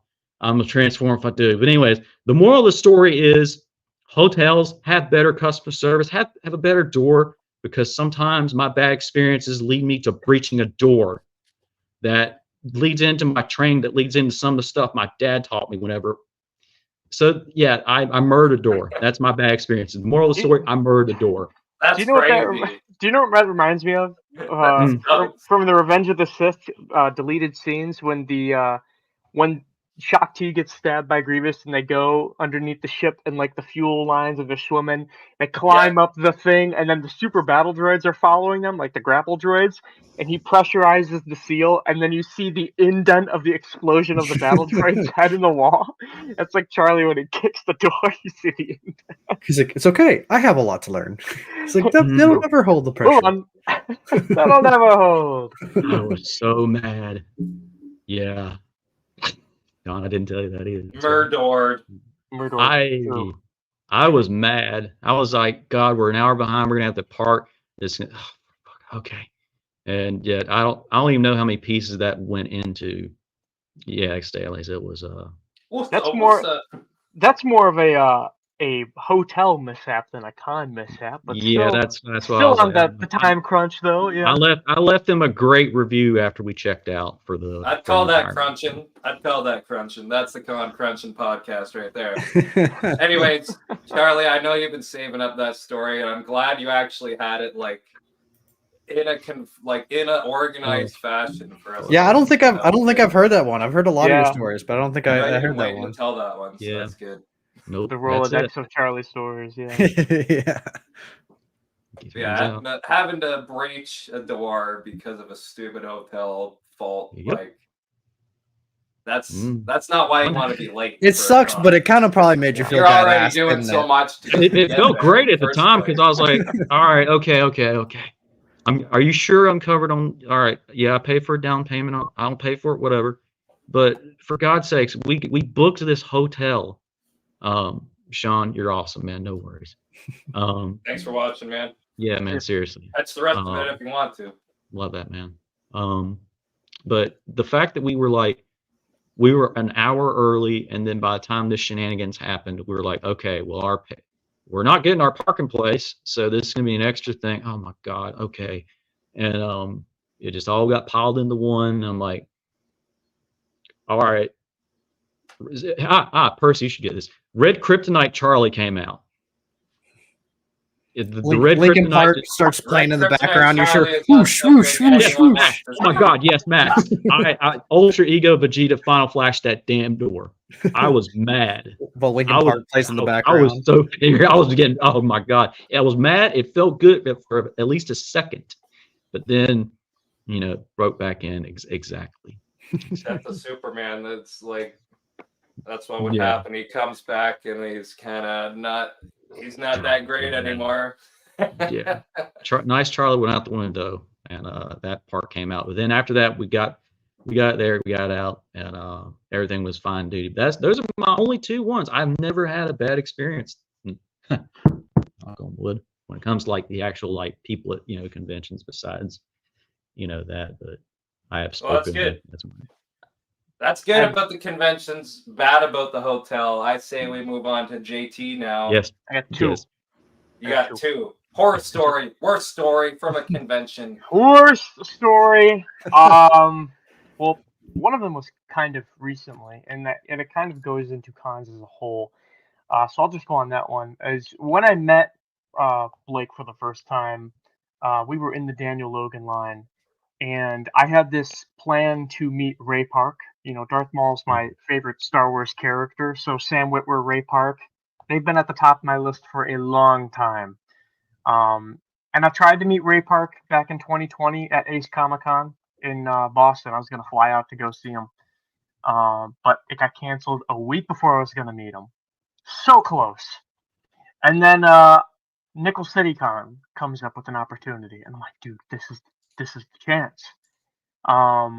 I'm waiting in line with Blake in Daniel Logan line, and some big dude behind us is just big belly out. They get the hygiene rules in Comic-Cons. I don't know if they're 100% thought out. Wear deodorant. I mean, that only goes so far. What a fantastic pick. Amazing. But I was like, oh, dude, where's Ray Park's table, man? We can't find him. We didn't set up. We're already 40 minutes in, and some dude behind us actually, did you know that they canceled it actually on the website actually? And in my head, I'm thinking actually, do not tell me that right now. I will destroy you. And then Blake's like, what? And the lady in front of us turns around and she's eavesdropping. She's like, yeah, they sent an email to everyone. You didn't get the email? And we're just looking at each other like, no, we didn't get the email. Connection in here is terrible. What, they sent it 20 minutes ago? We didn't get anything. I did not know beforehand at all. No chance. I had to get a refund for my photo op. Yeah, dude. And had I known, I would have been so butthurt about it. But dude, that was like the worst way to find out. And that is totally on the con people because I'm subscribed to everything on them. I got post notifications turned on and everything, and I didn't get it. And then I tried contacting them. All of their numbers on their website and on their page, they went to a not in service number. So I had to DM them, and luckily someone gave me a valid email to reach out to because the con organizer doesn't take requests for celebrity invites or customer service or anything like that. So it was like they need to inform people, especially if the celebrity is sick. Make it a well-known thing. Like as soon as it's announced, like get a guy on an intercom or something, or maybe I don't know. Like they had a banner with 3 people, like 3 leader celebrities as like a headliner. Ray Park was in the middle. Doesn't even show up, dude. At least like put a piece of paper over his face, like sorry, not coming, or something like. Like, dude, that's like the worst way to find out. So that's one of them. The second one was when I was trying to get this symbol in London with Hayden Christensen. Now, I understand Hayden and Ewan are high-profile celebrities. You obviously can't even see their table from the line waiting. Go in a little separate back area room. But man, Hayden is such a nice guy. I only was able to accomplish his part to that because of his kind will. Ewan, understandably, because he already had restrictions, but the volunteers that were working with him doubled down on it. They're like, he said, "No, get out of here." I'm like, they weren't very nice about it, eh? Oh, okay, all right. I guess I'm going. No time to be like, you got a second after, or no, none of it. No, he said, "No, get out of here." I'm like, whatever. I get to the Hayden thing right after. I'm like, oh, dude, should I even test my luck with this? Whatever. I'm like, hey, man, you said you were going to do this, feeding the white lies again. And then the same people that were working with Ewan earlier, same exact people. They're like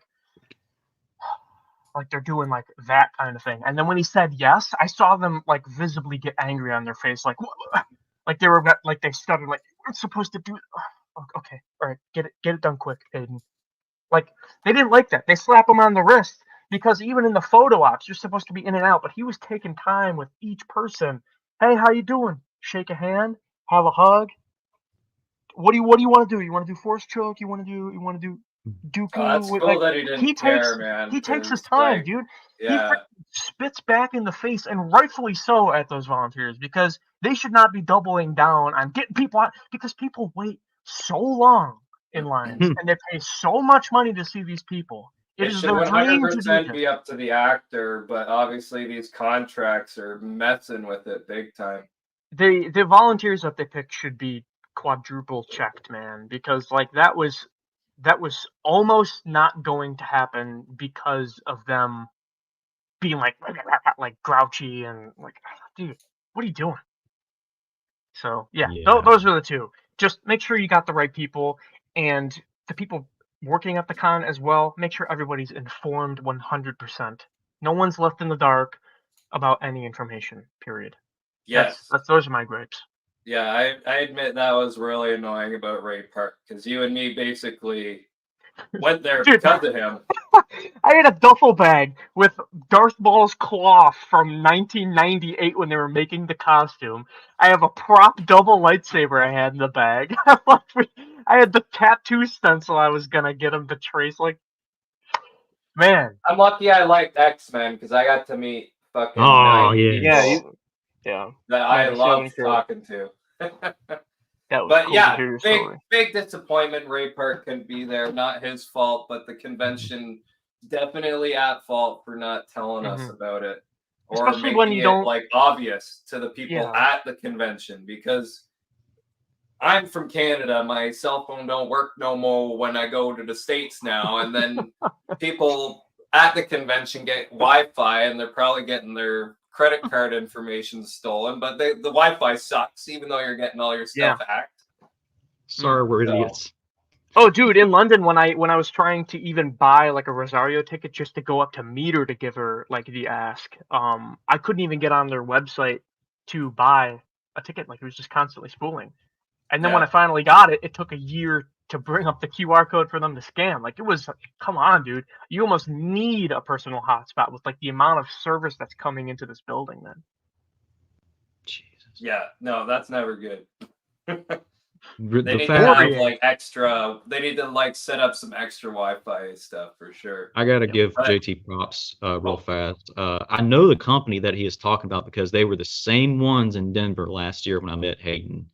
And as soon as I seen the name of this people, I'm like, these are the ones that JT Strike and a bunch. Oh, for the love of. And if I hadn't been told that, I would not have had a heads up about them. And when I've also heard so that they thank messed you. up people's prints after they did photo ops. Like, they're like, oh, it didn't print. Sorry about that. We can give you a refund. We don't have time to put you back online. I've heard that happen before. I could not imagine. You go get the picture with somebody you've been waiting so it finally gets through. Sorry, it didn't print.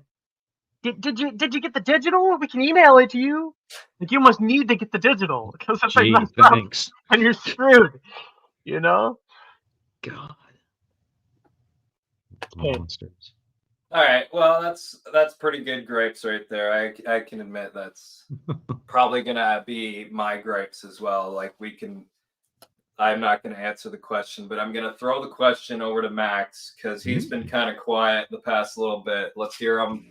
Let's hear him say some words. What's your worst experience from the con? I'll keep it short. I'll keep mine short because I know we're already at like an hour and 30 and stuff like that. I don't know how long you wanted to go, but I won't. I mean, if we go 2:30, that's the limit. I'm gonna like we're literally gonna stop at 2:30, but okay, cool. Yeah. Well, I'll keep it short.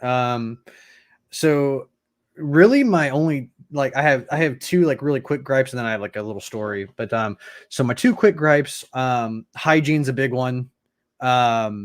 People coming up and like really smelling bad at the booth. Sometimes people can't help it. I know there are diseases that are caused, people just have to smell, or like maybe even like the medicine that they have to take makes them smell bad. Some people just can't help it. I had the flu for a week after Toronto Fan Expo, so there was stuff going around too. Like, definitely keep up on your hygiene. Yeah, just like, I mean, dude, just real quick before you go, I get it too. It's hot, it's sweaty. You have to wait outside in the lines before you get into the conventions. I get it. I sweat a lot myself, so no harm, no foul. It's more of just like an annoying thing when like I'm trying to have like I have this whole presentation set up. I like all my stuff's on point, and then my area smells really bad when people come in and they don't want to stay and look at the stuff because it smells bad there because somebody is that's also just I don't mind. I love talking with people and hanging out and doing stuff, but if you're not going to buy anything, which is okay if you don't buy anything, just because you come to a booth doesn't mean you're guaranteed to buy anything. But it's some people like almost like hold you hostage there because you can't really leave, you can't really go anywhere, and they don't get the social cues that like, hey, there's other people at this booth. Like I can't just sit there and talk with somebody for an hour. I've had somebody literally sit at my booth for an hour and a half talking to me. And I'm nice. I like to talk to people. Yeah, I try can to give see them you having time. issues like moving on from the conversation. Well, I have to literally be like, hey man, I have to handle this client. Give me a second, or like this next person. So like, let me go talk to them real quick, and then they'll stay there, and they don't get those social cues. And it's the same thing of like talking to like somebody who works at like a barista or like somebody who works at a hotel. Like those people can't leave those positions. Like, don't be that person that and it's okay to talk too. Like I don't want to like deter anybody from coming up and talking to me, but just having that spatial awareness, being like, hey, there's a lot of people at their booth right now. Maybe I can like circle back around or something like that and then talk. Cause I've had people do that too, where they've come and they talk to me for like, 5 minutes or something like that. And then they'll go walk around or whatever. And then like 2 or 3 hours later, they'll come back and talk to me again. That's also perfectly fine. It's just when you don't have any spatial awareness, it can kind of get a little, because you don't want to be a butthole to somebody, but at the same time, you're like, hey, I'm kind of here to run a business, and stuff like that too. I can't just like I'm not just here for, shits and giggles, so to speak, But and then my story, real quick, I went to a small town in Texas called Victoria. It was a Victoria Comic Con, very small. They had basically a small like dormitory where like most of the vendors were. And then this year they brought out essentially like what like a barn or like a rodeo, like where they have rodeos. So there's like mulch on the ground and they just tarped it off, right? And I don't know what genius decided, hey, let's have bouncy castles in the mulch area. And I don't know if anybody knows how bouncy castles work, but there's a giant blowing fan that's constantly putting air into the bouncy castles so they don't deflate when. So you got kids running around, you got the fans that are exporting air too, pushing it up. There was like dust storms, like there was vendors who like physically had to leave because they couldn't handle that. Like it was just I felt like I was in like Mad Max or something like that with all the dust. You know, when they're going into like the storm and there's like lightning tornadoes and stuff like that. That's obviously a dramatic version of that, right? But I felt like I was kind of like that. There was people who like physically had to leave and like couldn't get like they didn't show up. They only showed up for one day. Because it was like luckily I had some masks. I wore like it was like right after COVID, so like I wore like a COVID mask. So, but even with that, and then like when you think about it too, not only the smell, but like I have to wipe off all my products like constantly. Like my tables I have to wipe off, and then for my next convention, I spent a whole day wiping off like all of my prints because they had layers of dust on it for that next convention that I had to do, and while like that might not seem like, oh, it's just a day or whatever, I spent like the whole day cleaning my stuff, and I'm a one-man operation. Like, sure, I have people who like help me, like my girlfriend helps me at the convention, or like sometimes my mom really loves painting, so sometimes she'll help me paint some stuff every once in a while. But that's me. Like that's a whole day that I missed out on having to prioritize that because they decided, and like they came in, they're like, hey, we know the dust was a real concern the next day. They're like, we know the dust is a real concern. We're going to really try to mitigate that and like not do anything to amp that up. We're not going to like load up the bouncy castles. And like literally an hour later, the bouncy castles were opening up. They had garage doors in the back of the office or back of like the space. And some genius thought it was a good idea to open up those. So, and some of the photos that actually you had, there was backdrops, right? The black backdrops that you see at standard conventions. All those were starting to like fall over because the wind from the outside was like blowing in because they raised the like, dude, it was pure chaos. I'm never gonna go. Like you're outside almost. Yeah, no, literally it was. That's and crazy. Then on top of that, it was like mulch. It would have honestly been better if it was outside, to be honest with you. Like it would have been a better time. I don't know. I hope they don't do that again. I'll never know because I'm never going back to that convention. Just on the principle of like, I don't want to inhale that stuff. You know, like it was fine for me. Like I ended up making my booth back plus a little extra, but like it wasn't enough to like be like, okay, I'm going to that next year, you know. Whereas this, like what you're seeing right now, these are all from Classic Game Fest. This isn't a convention hall or like a giant a lot convention. of space here. That's awesome. Yeah. That was actually I want to say that was my second year doing it. The biggest spot I've had is I've had 2 corner tables. So essentially what you see in that picture that you're showing right now, and then another one. So I've done it all, man. I've had like single booths, I've had corner booths. It really just depends on what's going on. But yeah, those are kind of like my horror stories, I guess. Like I haven't really had anything too terribly bad. Like even when I was talking about people who like smell or like kind of hold you hostage at the booth, I've only really had like a handful of those experiences. So like I'm not like super tripping or anything on that. But yeah, that I've been that was at DreamCon right there. My buddy Rolo, he's an awesome cosplayer. Definitely go check him out if you guys are on Instagram and stuff like that. Does a lot of really cool stuff. Yeah, I thought this might be one of your favorite memories. I thought, dude, his Power Ranger that helmet is so Yeah, so he actually he was doing a Magneto. So he came in like a week early and he was con crunching. So he like I was like, dude, if you need a place to work, like you can like yeah, I was like, you can come to the I have a 2-car garage now, but I had a single car garage and we just hung out for a few days and I helped him like with his Magneto just a little bit. Like I wasn't doing anything crazy, but mostly just giving my opinion and like helping him with like a few little ins and outs. But yeah, he was making a Magneto for that con. So he came by, he wanted to stop by and say, hey. Headshot says Stank Con. Stank Con, dude. It was something else, man. But yeah, I've had a lot of fun doing it. You know, this year was my first year kind of branching out with a lot of cons. I really only did Classic Game Fest for the past like 4 years. And this year was the one where I was like, you know what, I'll try some. I'll try some different ones. And I've learned a lot from it. So there's more I could probably go into, but just for the sake of time, that's my gripes and my, I guess, trials and tribulations. Weather should not be indoors for the vendors and the cosplayers. I can only imagine getting like dust or like sand, dude, where it shouldn't be. The 3D prints don't weigh a lot, so I can imagine the wind is bull crap. Dude, it was something. Luckily, I was on like I wasn't right by the garage doors. Like I saw it all happen. Yeah. But I didn't experience any of that. And real quick to top it all off, because I forgot about that. Literally that was me the whole weekend. I was like, I hate sand. Bam Margera, I don't know, some of you guys may know him. He's like a skateboarder. He's like a part of like Jackass and stuff like that. He was supposed to be at that convention in JT. Like, well, I don't really care about Bam or anything like that. Like, I can relate because I heard like literally everybody. He canceled last second. I don't know if he had a plane fight or he got sick or something like that. But he was like the big name for that convention. And oh yeah, he would be, dude. He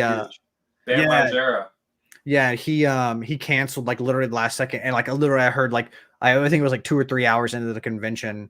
It was Friday, Saturday, Sunday, and on Saturday they're like, yeah, he's not coming. And I was like, well, that sucks because people are gonna leave. Like they're not gonna wait around and walk around, and like that hurts the vendors too.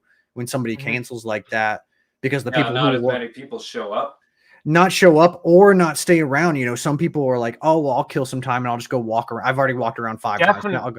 Definitely not stay around. I mean, especially if it's at a smaller convention. I mean, Percy and I, we found like what it was like 4 different people that cosplayed as Darth Maul that we just saw once and then they were gone. They were probably so mad. Yeah. I would be too, man. Well, I was. Not as much as being dressed up as being mad, but yeah, dude, it's not fun. I mean, I would have been more mad about the Ray Park thing for sure, because I care way more about Ray Park than I do Bam Margera. But like, it was the same vibe, you know. It was the same. I could feel the tension with people being like, "Oh man," like, you know. But it's the props to. It's also like to the con as well that like they don't make it accessible knowledge that the person is going. Like you said, like it was like a last minute thing. I mean, even for us, it was a last minute thing. But like I said, I wouldn't be as hurt about it if I didn't find out accidentally through someone eavesdropping on a conversation. Because we're just sitting there worried in line for like the last 45 minutes. Like, dude, he's not setting up a stable. Where is he? You know, just crap, man. This is bull. I hate it. Bull with a son of crap. Right on. So I think I'm going to take this moment here to go over to the pictures that me and JT had. And here, you know what I should do is one of these screens. Ha ha, hey ha. Okay, so here we are. Oh man, our tattoos on opposite Those are arms. my lightsabers, cool. By the way. My lightsabers. Yeah. God. He's the dark side, I'm the light side. I always like being a Jedi. I only cosplay Jedi, so we had some fun pictures. Here was the Rebel Legion that we did a picture with. Cool. Dude, that Ahsoka cosplayer, super awesome Ahsoka cosplay. She's local. I'm gonna reach out and be like, hey, I'm cosplaying Starkiller. We should totally do like an Anakin apprentice photo shoot. That would be freaking sweet, dude. And I even like cool too. Yeah. Because like you don't see that Padme a lot. That dude. That's what I really like, the Padme and the Inquisitor here. That was cool. Hells yeah.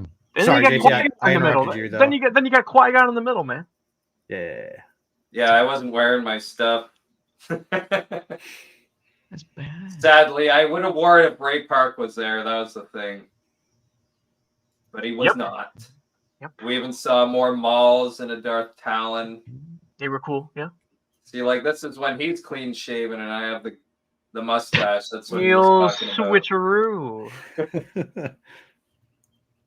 and then we did some poses together. Some pretty fun ones. I don't know. I probably could have posed a little better here, but JT's got a cool We're just pose in goofing this off, one. man. We're just goofing off.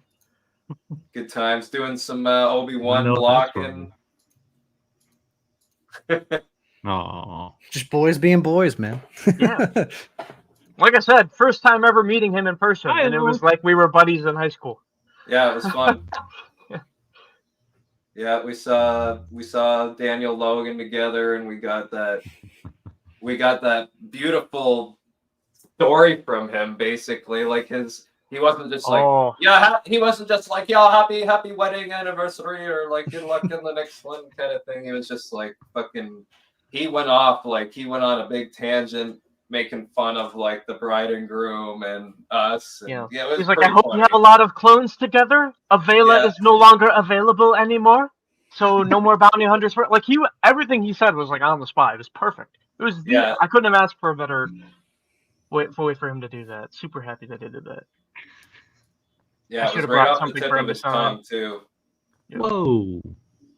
This is Larry Houston. I got a picture with. He's the old director, and right now he's a consultant on X-Men 97. He's also an artist. These are some of his drawings around him. That Gambit print is sweet on the table. Yeah. You can see the one I got signed right here where he wrote previously on X-Men. Nice. Oh, the voice guy. Yeah, like that's like what Cyclops usually said in the old show. Previously on X-Men. And dude, me and Larry, I was nerding out with this guy for like a long time, and he was supposed to be in the photo op, but he couldn't make it. So I'm so glad I got the selfie with him beforehand, because he was really cool to talk to. We were talking about spoilers for X-Men 97, but he was like that card when Gambit, like it shows the Queen's the Queen of whatever, and he's like, yeah, that's Gambit coming back as the he's gonna be he's the Horseman of Death of the four horsemen, and he's like, it's not a hint, it's confirmed, that's what's happening. And I was like, nah, you're crazy for doing that, you're crazy for saying that, dude. And even Daniel Logan, man, we asked him about the deleted scene of Cad Bane giving Boba his helmet dent, and he was like, I can't actually touch on that any further, but we're gonna keep that one under the wraps. And I'm like, what? What you said? Your impression's a lot better than mine. My son's Scottish. Dad, Tom Weiss here. So I met Cal Dodd and a lot of the X-Men too. Look at this dude's booth. I think he is involved with the X-Men or something. Dude, that's so cool, man. Yeah, dude, Larry Houston, big shout out, director, producer, X-Men the animated series, and consultant on the new show. He's basically taken the helm. Apocalypse is his, like that's his shit, and that's literally what's gonna happen next. Larry, like this guy's in charge of it, basically. Moving forward. He's killing it, man. We love Optimus Prime. Prime! Yeah. There were some cool cars and cosplayers there. We got Soundwave, my favorite Decepticon of all time. He's the one with like the cassette transformer who come out of his chest. That had to be pretty retro. And then we had the General Lee. Dukes of Hazzard, baby. Screen used General Lee too. John Schneider. I already know that's one. I forget the Daisy Duke girl's name, but she was also there. Watch the show, but I watched Smallville, so I met a few people from the same stuff, basically. Holy crap baskets! That's a good costume. Had a pretty good looking Wolverine. If anyone knows any of the people I've got pictured and I don't say who they are or tag them, put it in the comments because I'd like to know or have them reach out. Holy shit! I tried not to have kids' pictures and stuff because I thought that wasn't appropriate, but definitely a bunch of pictures from other people and cosplayers. I know who this one is. I have her card right near me. I can say it right now. Oh, I got the names. Reaching out here.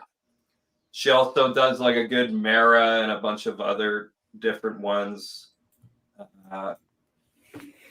Cosplayer bio. SH Cosplay or Steampunk Harley Quinn on Facebook and stuff like that. She was cool. I talked to her for a while. I feel like how Max was saying, like, people talk to people for too long. I feel like I talked to her for too long almost, but we moved on. Eventually, I was talking to her about, because I want to do a Bo-Katan cosplay eventually. Even though I'm a guy, I don't give a shit. Bo-Katan's my favorite Mandalorian other than one or two others. So I have the Instagrams of the Darth Talon and Darth Maul cosplayer girls that we got pictures with. Okay. So the Darth Talon is on Instagram, the Tori story, and then Tori with an I story, and then the Darth Maul on the left hand side is CARDYN_PM. Card and PM. Nice. Yeah, they were those super are good nice cosplays too. So yeah, super cool people all around in the 501st and just like the general area. They had a blast the stormtrooper section with Nerf guns and yeah, it's fun. Oh man. And this is the last picture I got. It's just the autographs from John Schneider, Dean Cain. I had him sign the cape because that's actually the same cape he has in the show. It's not the same one that Christopher Reeves, I believe, doesn't have the S. It's got the gold crest. Yeah, it had the no S. In the fourth one, it had that, but it had like a different outline of it. But it's very great homage, man. I love it. Yeah, I have a terrible visual memory, so like that's not like my area of expertise. But yeah, Truth, Justice, and the American Way. Dean Cain was really cool to me. John Schneider was. I almost teared up talking to this guy. Like him and the lady Annette O'Toole who play John and Martha Kent in Smallville. Like they mean a lot to me. And when I talked to John Schneider, he said something that stuck with me, and that was that TV shows when he was growing up and a younger man, like they really meant a lot to him. And that's why he goes to conventions and he understands why people love these shows and grow up with them, basically, like as they're part of the family, you know? He gets it. And I thought that was cool. Yeah, dude. Earlier this year, man. I mean, I had And John Glover was the other one I met. I love that one. Yeah. Love them both. Good Johns. Good Johns. Man. But go ahead. What were you saying, Charlie?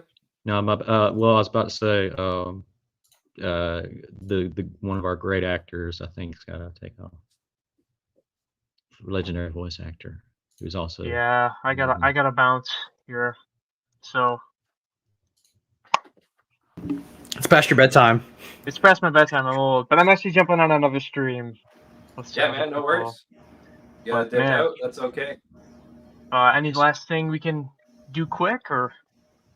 I was gonna do a section on each other's content. So if you have anything from your Instagram or YouTube that you want to plug and talk about, now is the time. Okay. Instagram, j.t.lovecraft. That's where you can find me the most. I do have a YouTube, but I only have 2 videos there. I don't take it too seriously.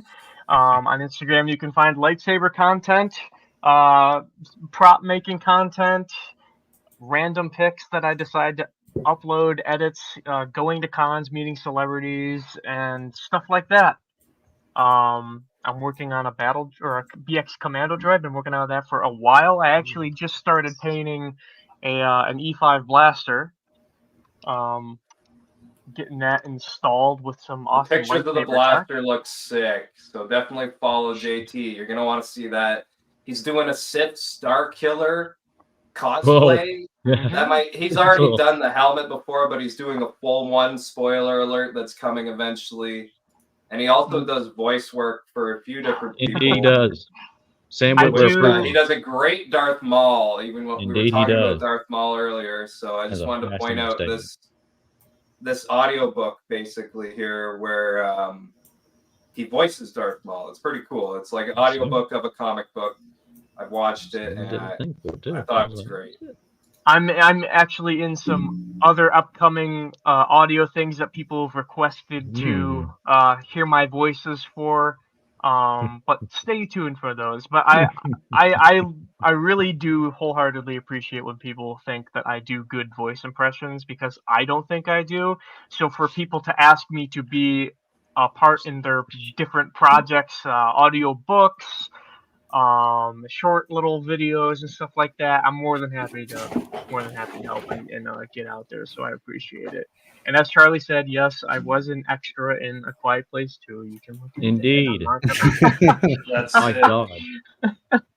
Very briefly, but no, I like doing what I do, and if you think it's cool, that's awesome too.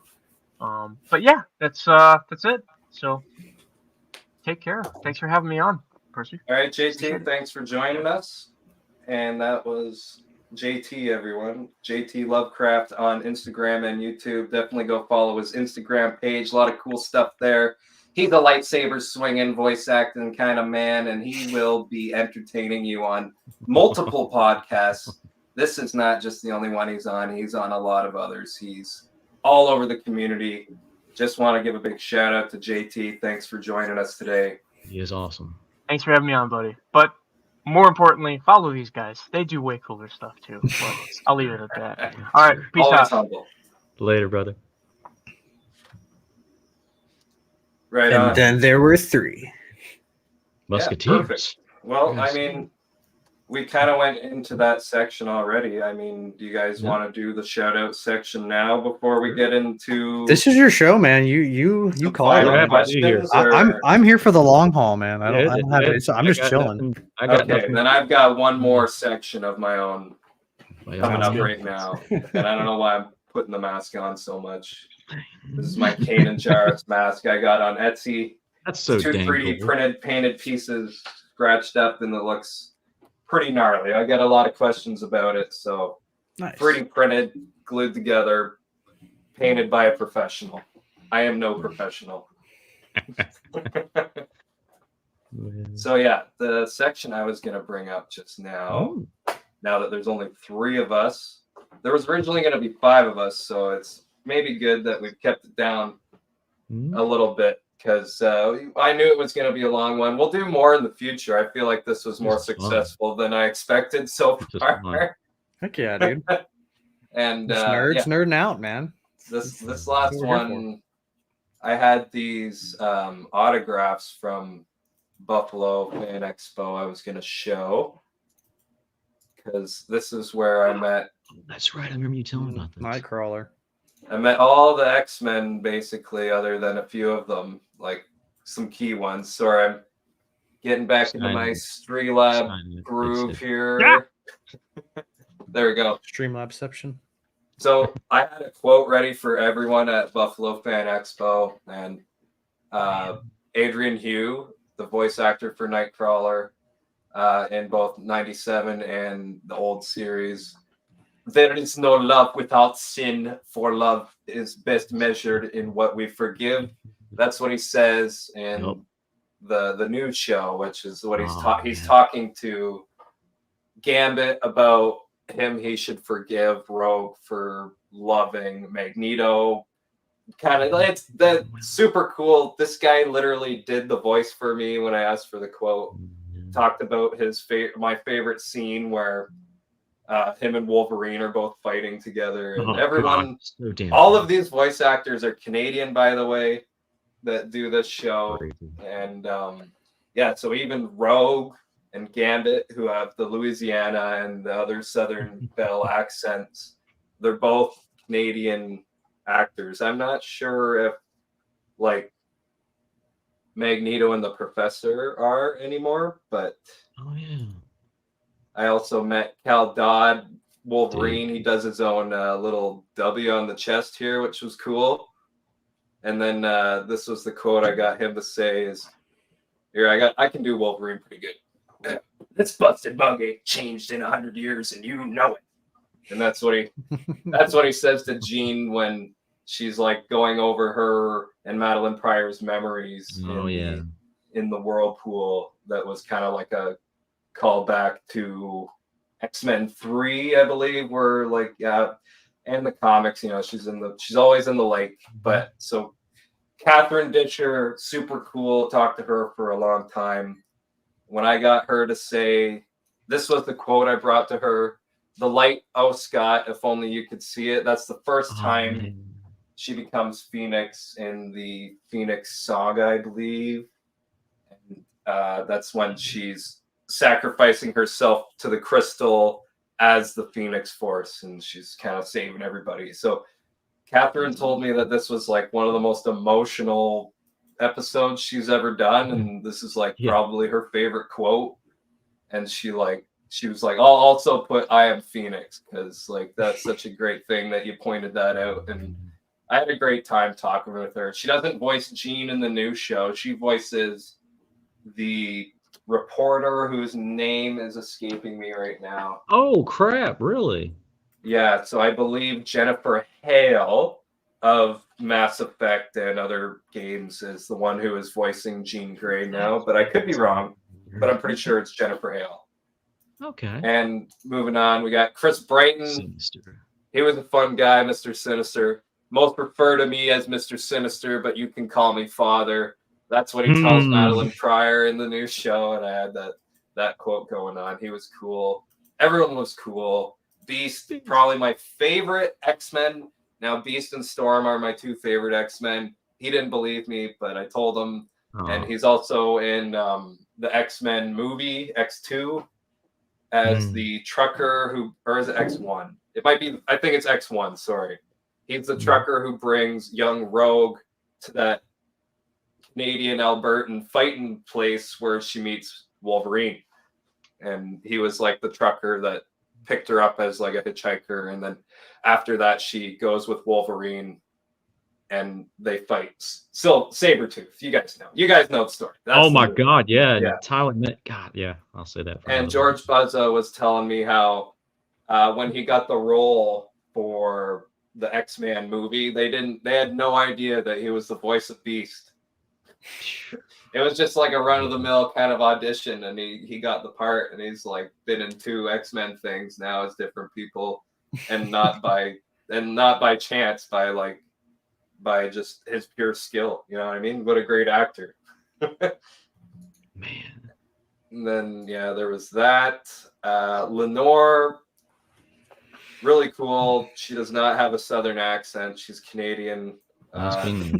Daddy always used to say breaking into prison was easier than breaking out, and that's the episode. And this is a picture from the episode where she like breaks into the Hulk prison, kicks the crap out of all the military guys, throws a Captain America's shield into like the next continent. And, guess you don't need this anymore. Yoink. Spoiler, it's right after Gambit died, so that's why she's mad. And like this was an amazing episode. Yeah. Really and nice. There's the group cast. Man, that's so cool. There was 3 autographs that I have. Maybe I don't have them right on me, but there was 3. There was a picture with Larry Houston and the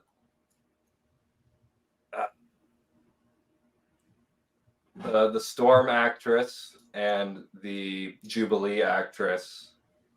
And I wish I had the pictures. I thought I had them ready to go, but I can't find them now.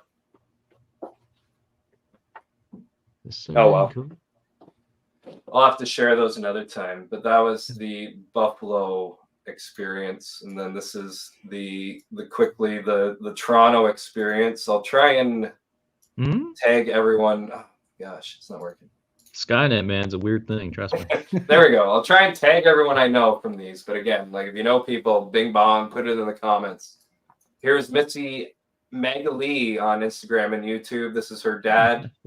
I get pictures with them every year now. It's like a tradition. And this is my Qui-Gon. I didn't get a lot of pictures of this Qui-Gon. Here's another Star Wars YouTuber you guys should follow. It's Star Wars Artifacts on YouTube, Facebook, Instagram, and everywhere. SW Artifacts if you can't find Star Wars Artifacts. and he does great reviews in both English and French. Another great Canadian YouTuber. Had fun bumping into him. Oh my gosh. Sorry if the audio is on, but No. some We can't hear weird footage ahead. Good. Holy awesome. Audio. That's There were cool. some really cool Lego setups I was taking Me and pictures Max of. just went straight for that. They were literally life size. This is from the new Lego movie. that's Oh, gonna dude, I come out. forgot about that. That's next week, man. Yeah, The Rebuild the there's Galaxy. a moving R2D2. That was pretty cool. I want to make one of those. And then this is what like one of the booths look like at Fan Expo. It's insane. It's insane Some how much Black space they Series. give people. Yeah. And there's like 100,000 people are going to these places. Oh, I bet.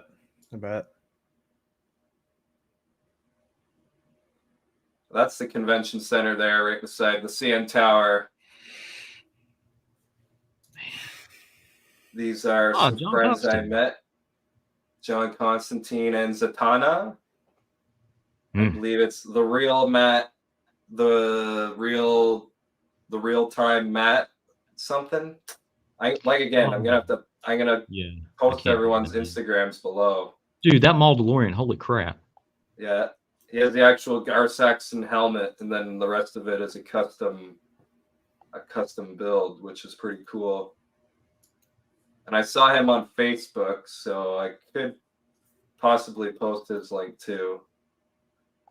Some people, you don't know everyone. Here's a Sheldon robot. This guy was driving him around. I thought that was funny. What? Always spider people now. It's big time Spider-Verse everywhere, always and everywhere. Genshin Impact, or not Genshin Impact. So No, that's One Punch Man. Yeah. His name's Genos, not Genshin. Yeah. That's cool. Now here's Tara Strong. I got a pictures with. Oh my goodness. Yeah, I met her this year. Gonna do a photo op dressed as Superman with her, but she canceled the day I was dressed as Superman. Oh, crap baskets. And I ended up just getting photo ops with her. And this guy didn't like my Kanan too much, I don't think, but that's my favorite part of the picture. That is a dang good pose. Saw a lot of good cosplayers. If anyone knows this Bleach guy, he was super excited to meet me. Ichigo? I knew who his character was. Thank you, Max. I was about that. Good man. One of my favorite animes. Like, I really like sword animes. I'm not big into a lot of animes, but Kenshin, Bleach, shows like that I really like. And then lots of other cosplayers. I waited for her to finish talking to Ashley Eckstein to get a picture with her. And then there was another 50. She's from the 501st, but I'm not sure exactly who she is. Then here's Miss Magali again as Killer Frost. Oh God! The lightsaber, pretty cool. This all like lights up. I think her crown might light up too, but she custom makes everything she makes, which is pretty cool. Dang.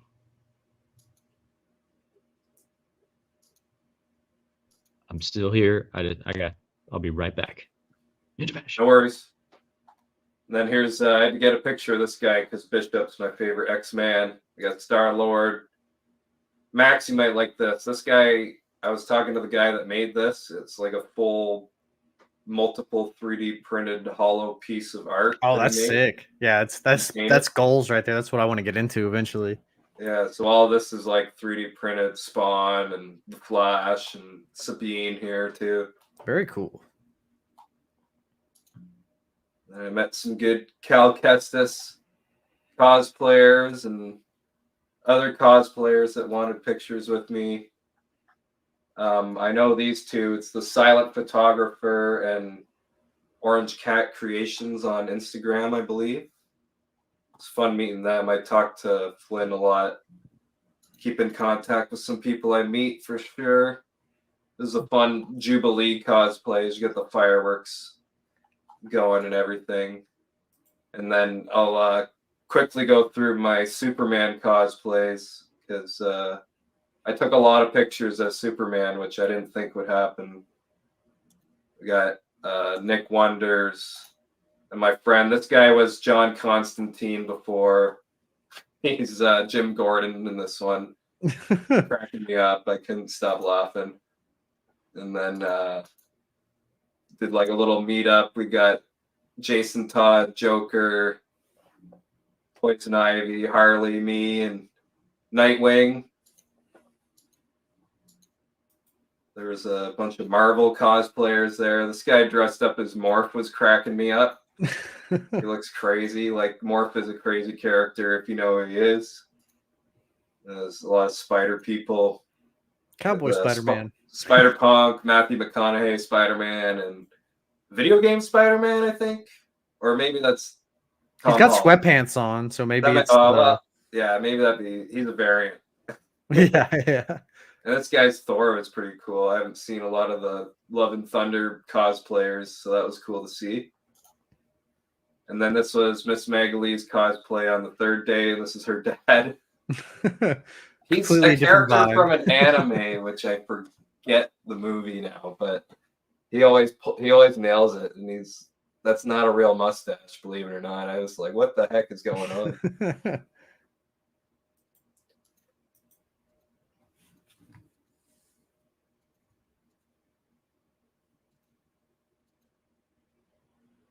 Batman. And then I know this guy's name too on Instagram. I should have pulled these people up, but I can put them in the description below afterwards. I'll plan on it. Batman. This guy does a bunch of different Ben Affleck Batman ones. He's pretty cool. And then we had a little Justice League photo op. This guy was Wolverine from the movie. Zombie. Basically, or yeah, it could be zombie Wolverine. And then I saw the Lady Deadpool and a Helldiver. If anyone knows who these guys are, they were pretty funny. They were just like, they were people watching, and I was like, hey, can I get your picture? They're looking at everyone below. Nice cup of liberty. And yeah, I always take pictures of Mandos because there's so many good ones. And then we got the Bad Batch with Cad Bane shooting Omega. Captain Rex, Hunter. This is one of my favorite pictures. I don't know who this cosplayer is, but I want to find out. She could be like one of the people at the event. I didn't look into it yet, but I thought that was a fun picture anyways. And then this guy was Christian Bale. Holy crap, Batman. That's good. And then might be the only Wonder Woman I saw there. So she was cool. She was hanging out with Miss Magalee. She's got there's like a group of people all hang out. And this is the Mandalorian poster. I got all the Star Wars people to sign. Holy shnikes. So we got Lateef Crowder, Brendan Wayne, Misty Rosas, who's Quill and the Frog Lady, Danny Trejo, Iman Esfani, the Ezra Bridger actor, Bryce Dallas Howard, and her husband, who plays the bartender droid. It was fun talking to them too. Emily Swallow, the armorer. I showed her my video. My video on YouTube has 150,000 views if you want to check it out. It's a theory on who she is. And she liked my theory because the theory involves her and Bo-Katan more, so I thought that was cool. And then Giancarlo Esposito, badass. Tamura Morrison, Daniel Logan. That one was in Buffalo. And this is Morgan Elsbeth. It's Diana Lee Insanto, I believe her last name is. Yes, sir. All you need is Pedro now. It's got to complete the... Yeah, I've kind of left the character for Pedro, but I got the more important ones here. Yeah, true. The ones who are actually in the suit all the time. In my opinion, yeah. But I didn't leave it in case I ever do see them. I probably won't. I don't know. Not to be a dick. I don't know. I just don't know. I always track them down and trank them. What? Yeah. Well, with him doing Fantastic Four, maybe he'll do some cons or something like that. Oh, God, that's right. Yeah, because he's going to be Reed Richards.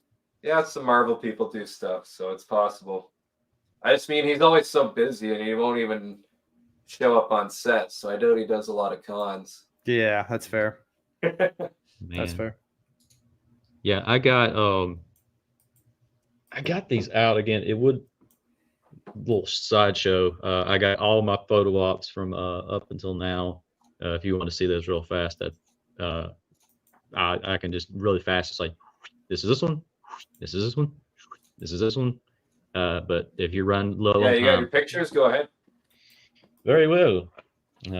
I think Max has some context with some of these. I think I told him some of the stuff. Okay, so first year back after Hell Year, Smallville cast. Me, Rosenbaum, Erica Durant, Tom Welling, my good amigo.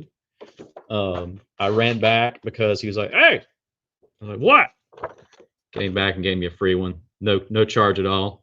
This back in 2022, and he was handsome man. When I finally met Ashley Eckstein in person, besides our video chats, she wanted me to show her how to do a proper back stance, and I was pretty happy with that. I was pretty happy because you're right. She is the size of a hobbit. She literally comes up to your chest, which does like it's ridiculous.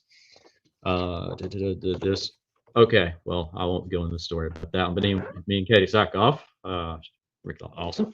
She's on my bucket list for sure. This guy, God bless him, Rupert Friend. Revenge does wonders for the will to live. Damn right it does. This photo op. After this, I walked back with him to his thing, and he signed it that way. So I was like side by side with him afterwards. Great guy. Can't say enough about him. Legendary console. I didn't think I'd get this one in time. Brendan Fraser. Ooh. This is whenever they were still doing the protective. What a legend. This is like 1 year after. And yeah, dude, I loved him. I grew up watching him, and just my God.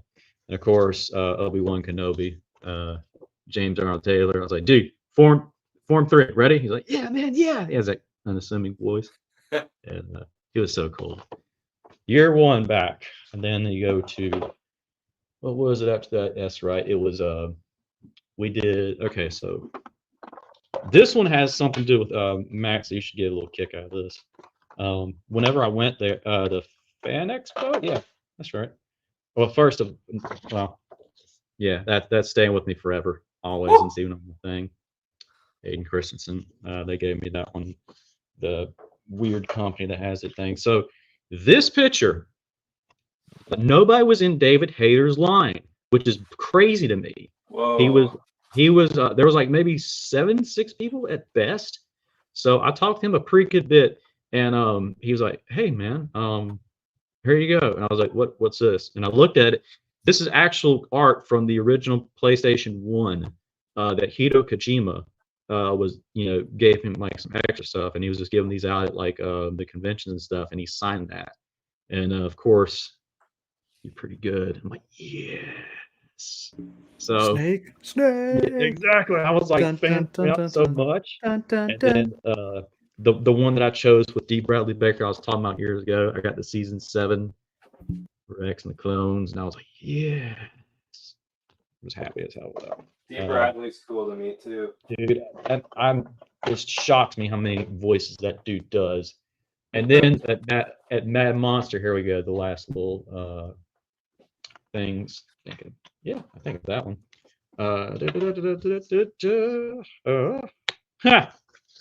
So one of my favorite pictures ever is all of us during the Smallville group. This is a green screen. I was curious. I was like, because they told me in Peak, like, hey, if you guys got any like thing green on, it's like, of course be green. Don't wear it. I was like, why? That makes no sense. Now I know why.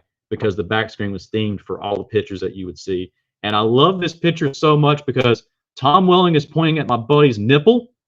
John Schneider is giving him a thumbs up on the shoulder. Meanwhile, Jonathan Kent's got my shoulder and doing like an awesome thing. John Glover's doing like a half shake, and Rosenbaum's like, yeah, because they timed it the most random time. I knew Peak and John Schneider were the same height. Like those guys are huge. They're tall. It's 6'5" at least. It's ridiculous. It pissed me off still, but I love it. kind of. But no, and then this past thing, 'cause apparently I mixed these up. That's a hell of a thing, Homelander, from the boys, and we got a chance to do that. So why the fuck's our player? Anyways, then the legendary James Mastas, also known as Spike, and Dragon Ball Zamasu did the voice for that. Love that He's guy. in Smallville too. Indeed, he was the Brain Interactive Construct. He was just on one of the most recent things. Here, I'm trying so hard not to. Anyways, that was Shannon Elizabeth. Since they were doing the horror theme for the green screen, they did this from 13 Ghosts, and so we got that close Backgrounds are to it. cool. Yeah, it blew my mind. It's the stuff that they were doing, because I was like, why is there a green screen? I found out afterwards, like, oh my god, peek, look, and we lost our minds. Whenever we met Reverse Flash, that was crazy. We're just in the pipeline out of the thing, hanging out. He was a cool guy. He was a cool guy. Yeah, like I said, I haven't put these pictures up. I need to. Okay, that was just Shannon Elizabeth. She's silent. Okay, here's the Peter Cullen thing that we had. You're right. He is very small and it's crazy that he's in his 80s and he's still doing awesome stuff like that. Meanwhile, Mr.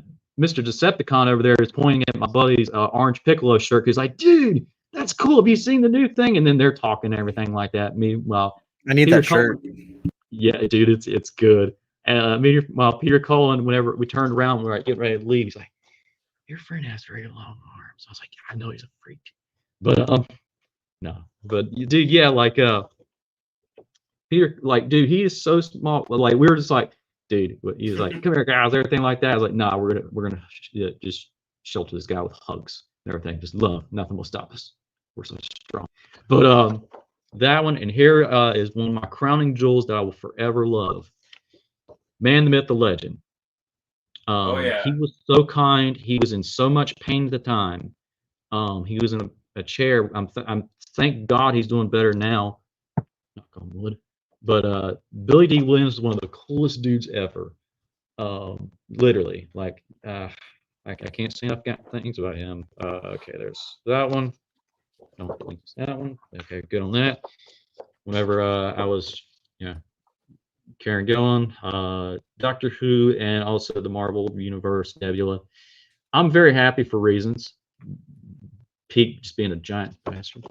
But okay, that one, and then the final one that I have at least available for here is the most recent one, which I have so many grins on my face for this one because, yeah, being the legendary Whitware, which the dude doesn't age. I refuse to believe anything otherwise. He does not age. He has not aged since the goddamn 90s. It's ridiculous. Bro, it's giving you the blue steel in that picture. Whenever I came up to him, because it's like after I came up to his like table and just had a thing with him, he said, "Oh, hey man," and everything like that, and he did that and did the whole thing to shame, made me look like an idiot. But and of course another one this year we've seen him. We went to concerts, James Marsters. My buddy rocking that damn awesome Vegeta shirt. Hey. I saw you guys watched him singing too. Dude, he was awesome. He was great. Yeah. And then yes, Tara Strong, you're right. Man, awesome. That's I have nothing better to say for that one. But yes, Daniel Logan is one of the most funniest people ever. You guys were right. I laughed so hard at this guy. Whenever we come to this, we go into the photo op, and he's like, "Oh, guys, does this shit make me look dumb?" No, dude, you're Boba Fett. Come on. And thanks, guys. Thanks, guys. And yeah, he was wicked cool. The awesome Rufio. Most people, of course, nowadays, Avatar: Last Airbender, that's cool, but Dante Vascos, I had to ask. I was like, "Hey, man, I know you get like a lot of this, but would you give me one of Robin Williams? Do you have a story about that?" And he proceeded to tell that during Hook, whenever he was a teenager, when he was doing that, Robin Williams made the kids, feel good at that time. That he would give them some like the prop swords and go, "Hey, go poke that person over there, that pirate. Yeah, go poke him." And the actor, like, oh God, that thing like that. It's like, it's just in the script. Like, oh yeah, it's in the script. Go ask Dustin Hoffman over there. It's in the script. Don't worry about it. So he would do that just to make people feel good. And I don't know, it was great hearing Jim like that. Last little thing is one that this is still floors me. Sam Raimi, who created a lot of stuff that I grew up with. Army of Darkness, he started the original Spider-Man run. It blows my mind. It really does. I am trying so hard not to smile with Emily Swallow. It's uncanny. But I love how we're lifting her up. I love that man Welling. A crowning jewel for me from martial arts is when I got a chance to meet this man. Oh, and do a thing with Michael him. J. White. Michael J. White, who was also Spawn and was also a lot of other many characters. But I have he was with Dante Bascos, and I was like, why are they? I was like, duh, Charlie, you fool. And yeah, so I have nothing but good things to say about that, because I was like, hey man, you and a bunch of other people. Okay. John Bernthal gave me that little bad boy. There's a story behind that one, because I had told him about my father being in service. I think we'll get to that in a second, because a funny little thing about that where he intimidated someone. He was like, hey, do it again. Daredevil cast, I'm very happy. Peak missed his chance to be very happy. Our buddy was there, and he was like, damn it. Anyways, that's another story for another time. Yeah, I was just like, oh man, you missed a thing. The entire cast of Cobra Kai. And I love the fact that I was like, hey, I'm actually gonna do a back stats. I'm like, okay. And on the way out, besides Australian Lawrence, I went over to Martin Cove, Crease, and I did a fist pump him and everything like that. I was like, thank you for coming out, North Carolina, sir. I said, oh man, thank you. Legendary man from Ghostbusters, also the Crow, also a very awesome man. Got some stories about working with Brandon Lee and just amazing. God dang, my friends you can tell he played it like basketball, bastard. Okay, here's the funny story behind this, and this last little picture after this, and I'll shut up. Okay, now if you noticed, John Bernthal is pointing fiercely at this to take this. There, and meanwhile, Charlie Cox, Daredevil, but we're happy, we're perfectly fine. After I told him about like Shane in The Walking Dead, right? Yes. He was after I told him about my dad serving in service, and I told like, hey, he watched your performance. He said you move like a soldier, and he takes that very, very seriously. We had a little conversation, and because I went back to his table and everything like that. So whenever we got to this, God bless the poor person who took this picture. They accidentally took it at the wrong point, and he was like, like, okay, next. And John Bernthal was like, no, take it again. And he's like, he was like, you know what? Take another. And he kept saying it 3 times. And remember, there's people in line. And he was like, are you guys happy with this? And I'm like, yeah, you didn't have to do that. No, don't do that. Everything like that. Don't kill them. But yeah, John Bernthal made us stay there until like we had like a good one and everything like that. I thought he was going to kill the photo guy. I was like, Jesus, he's going to murder that guy. And of course, I got one with Liquid Snake. Liquid. Yep. Snake. Cam Clark. I've got both brothers, so I'm extremely happy with myself with that. And then my last little ones were Sarah Connor. Indeed, Stanley's. Indeed. Dun. She was extremely kind. I got her, and I got her a video of her with my friend Ray Kennex, who will be in Japan. I can't wait to see her again. Paul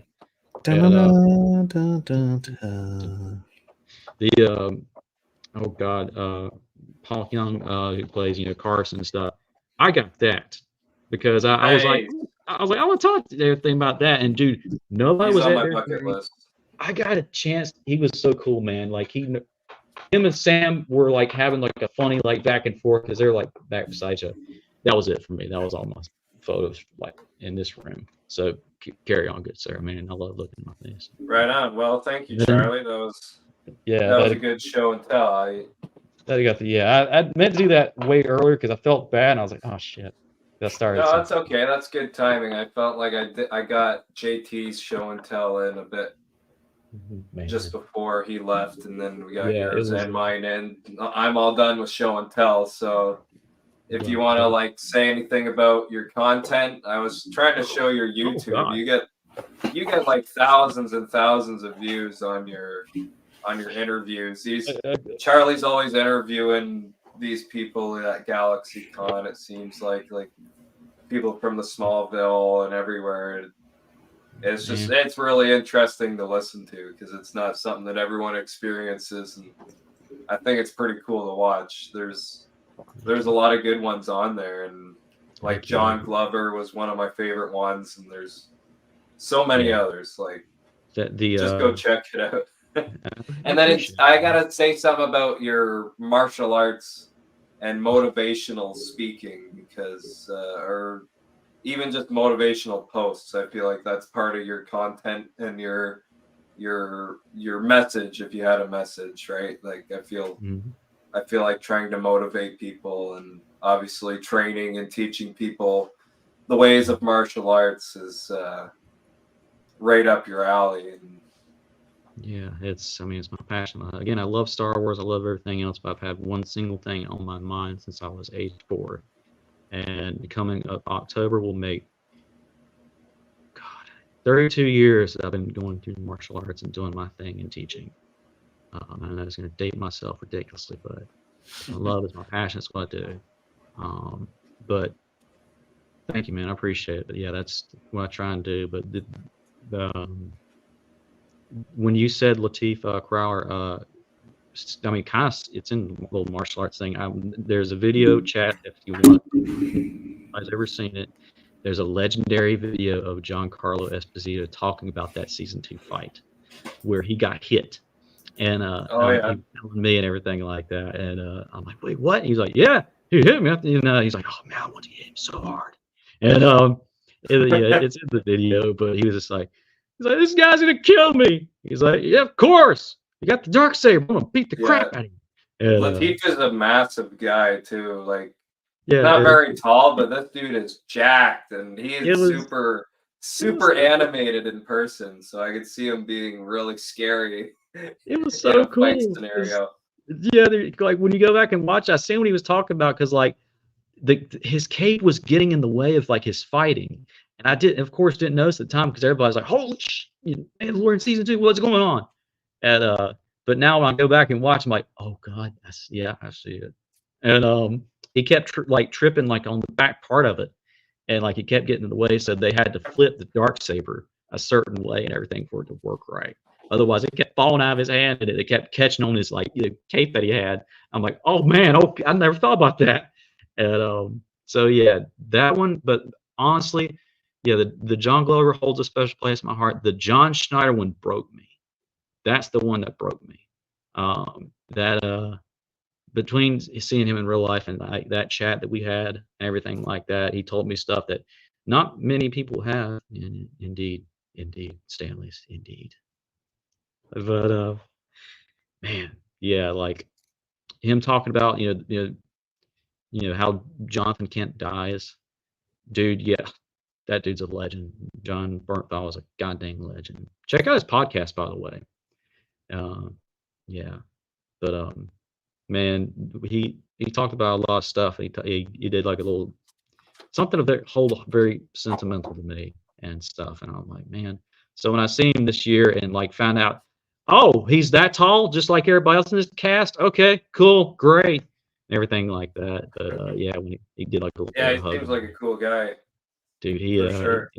He gave me a good bear hug, and I don't let too many people do that. So just the fact of that, and the fact that he got to see me arm wrestle and beat one of the Jason Voorhees original actors, I will always hold, because he's like, "Hey, Charlie!" I can hear his voice and stuff like that, "Sir," everything like that, and God, I love that man.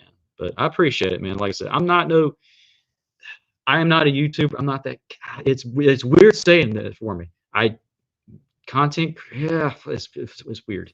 I'm not that guy. I'm just a guy that enjoys, talking to people about certain stuff and everything like that. I am as one of my favorite people said on that gracious earth, as a human being, not an influencer or anything. I'm a human being, or I try to. Yeah, I like that. That's how So I feel too. I don't. Anyways, that's a thing for a different topic. Anyways, I appreciate it, man. You can find some stuff on YouTube, some stuff that's coming up. Lauren Mary Kim reached out because I did do an interview with her a while back.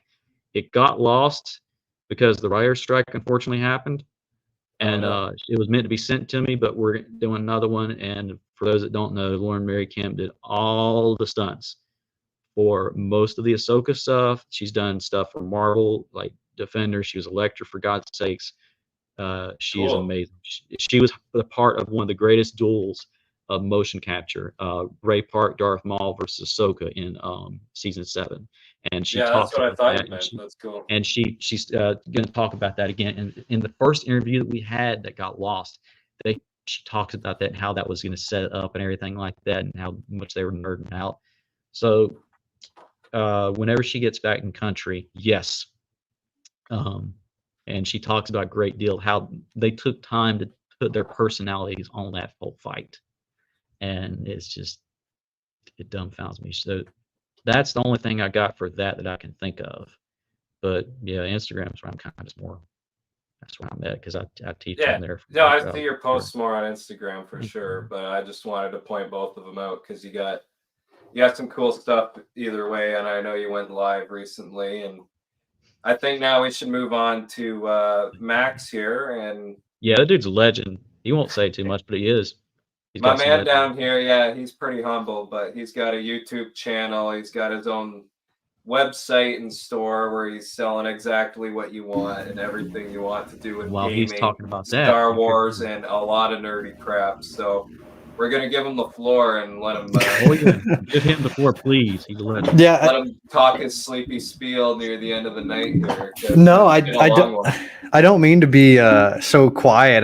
I feel like I don't have a crazy, because I'm on the opposite side with like the vending and stuff like that. So I don't have like I swear I'm like more talkative. I just typically like if I don't have anything to say, I go into He's a live streamer, everybody. He talks a lot if you go watch his live streams. Trust me. I did want to say, because I don't have anything signed, but it's changing. So shout out to our friend Darth Samarius and the PMP's Den Instagram, and he's been on a couple lives and stuff like that. So he went to San Diego Comic-Con like not too long ago, and it was one of those things where like he and I are pretty big Halo fans. We love Halo. That's actually Darth Samarius, the Kylo Ren Lego lightsaber. That's actually his. I custom made him a Kylo Ren like Lego lightsaber. I think there's a couple other photos. I'm not 100% sure. You can click that little arrow, and I think there's one of him where he like it's like the full thing, but I could be wrong on that one. But yeah, he has like one of the best Kylo Ren outfits, cosplays I've ever seen. Like the dude literally looks like he just walked off the set. Not the kind of just like boost him and not talk about myself, but yeah, he's very cool, very very cool. And he messaged me and was like, dude, he's like, yeah, he's a great cosplayer. He's like Master Chief is here. He's like. Steve Downs, the voice actor. He's like, I didn't know. He's like, do you want something signed? And like, this is when DreamCon's going on, so it was a little while ago. It was like July, and he was like, dude. He's like, do you want? He's like, I have an extra energy sword. He's like, do you want me to get that signed? He's like, all you gotta do is pay for the autograph. Like, he's like, I just have a spare one. So I don't know if you can see this because it's gonna be like fourth wall dimensions, but I have like an image right here. You can see the energy sword, and on one part of the blade it says Steve Downs, and then on the bottom part it says Master Chief 117. So put you on solo. Hey, you might not be able to see it very well. Yeah, see, it's hard because so I'll put it on my forehead. But yeah, can see the sword from Halo anyways. Yeah, it's basically just the energy sword. Yeah. it was just out of the kindness of his heart. He's like, dude, he's like, this was just an extra one I had like sitting in my closet. He's like, I got a better one. He's like, I was gifted this. So he's like, I'll give it to you if you just want to like pay for the autograph. And then he's like, I'll ship it to you. And he was like super cool about it. So I just wanted to say, I do have something. So I don't have it right now. I just moved. This actually isn't my actual setup. This is just something I threw together. Keith David canceled and he voices the Arbiter. So Steve Downs and Keith David are both on my bucket list. I got D. Bradley Baker because obviously Star Wars, but also he's fucking Gravemind. Yeah, that's wild. I didn't know that until you told me. That's pretty wild. There's so many things. Voice, man. Yeah, there's so many things that I didn't know that he was in. D. Bradley Baker. Yeah. But no, same. Steve Downs says, even though I got the autograph from him, I have like the throwback to all my Xbox 360 fans, but I have the limited edition Halo 3 Xbox 360 from like my childhood that I want him and Cortana to sign. So that's still on my list, but yeah. Check out his stuff. Yeah, Charlie, I made that for Charlie. That was the Metal Gear Solid plaque. Seriously, like Snake this man allow me to brag about you, good sir. Well, one, go to his page for God's sakes. What the hell's wrong with you guys? Hit his YouTube. Trying to hit 100. Trying to hit 1,000 subscribers. Yeah, I've been I haven't posted an edited video in a hot minute because I basically I do my 3D printing business as well, but I've been killing it with the lives. But no, more edited content to come. I have a whole bunch of stuff planned for the later half of the year, and I've been at least trying to this. Star Wars has been so much of my life. He made this. I've basically been a fan, since I don't remember. I just remember Star Wars has always been for me, sort of thing. Like I've never, I don't have like a moment where I'm just like, I know that this is it. It just suddenly once Star Wars wasn't in my life, and then it was, and then basically, like Avatar is like everything changed when the Fire Nation attacked. And basically, whenever I saw Star Wars, like I like other stuff, don't get me wrong, but nothing even comes from like I'm a huge Rocky fan. I love Pirates of the Caribbean, Back to the Future, Rattle. None of that whole. I would drop every single thing for Star Wars. So that's just kind of my thing, man. I love nerding out with nerdy people and building a community, and I'm so grateful. If you would have told me back in the day, because I grew up with, not to get into like prequel hate and stuff like that, but I was a part of that era with dealing with the prequel hate and why I didn't start a channel sooner, to be honest with you. But I'm so glad that I'm kicking myself now for not starting one earlier, because the amount of friends that I have made in the short amount of time that I've started this has been freaking crazy, and it's ever growing. So it's super fun, and that's not really why I do it. Like the sub count and all that stuff. Like that stuff's just like icing on the cake. Like the friends that I'm making and the experiences that I'm getting kind of solidify like doing this YouTube for me and stuff like that. So I'm a lot of fun, man. A lot of fun. Yeah, I started in 2021, so about 3 years now, roughly, maybe 3.5. And more so this year out of any other year, kind of taking it more seriously, uploading more and doing more with it. But yeah, man, my quote is I do a little bit of Star Wars everything, because I don't know if I have ADHD or ADD or whatever, but I don't like doing the same thing over and over and over again. So you'll see a lot of rankings. You got a good variety of Star Wars. You got stuff you make, stuff our you ranking, play, stuff you collect. Yeah, I just try to do. I have review. Like I just love Star Wars, so that's why I say I do a little. That's my quote. I do a little bit of everything Star Wars. I got reactions, unboxings, making stuff, roundtables, which these guys have been on. Percy, I don't think you've been on a roundtable or on like a ranking roundtable yet, but we'll change that pretty soon. No, my opinions are too diverse for something. Dude, like that's that. great. That's what it's here for. God. Dude. You should go back and listen. I don't know if you have listened to the lightsaber one. Don't worry. The lightsaber one is probably one of my favorite. Man, that was so fun. And the Jedi one, I think. Yeah, those have been so much fun to make, and this man's editing comedy gold. That's all I can say, because just a quick little example of how nerd out about I think was it the was it the Sith one we were doing? And for some weird reason, I was saying kept the thing.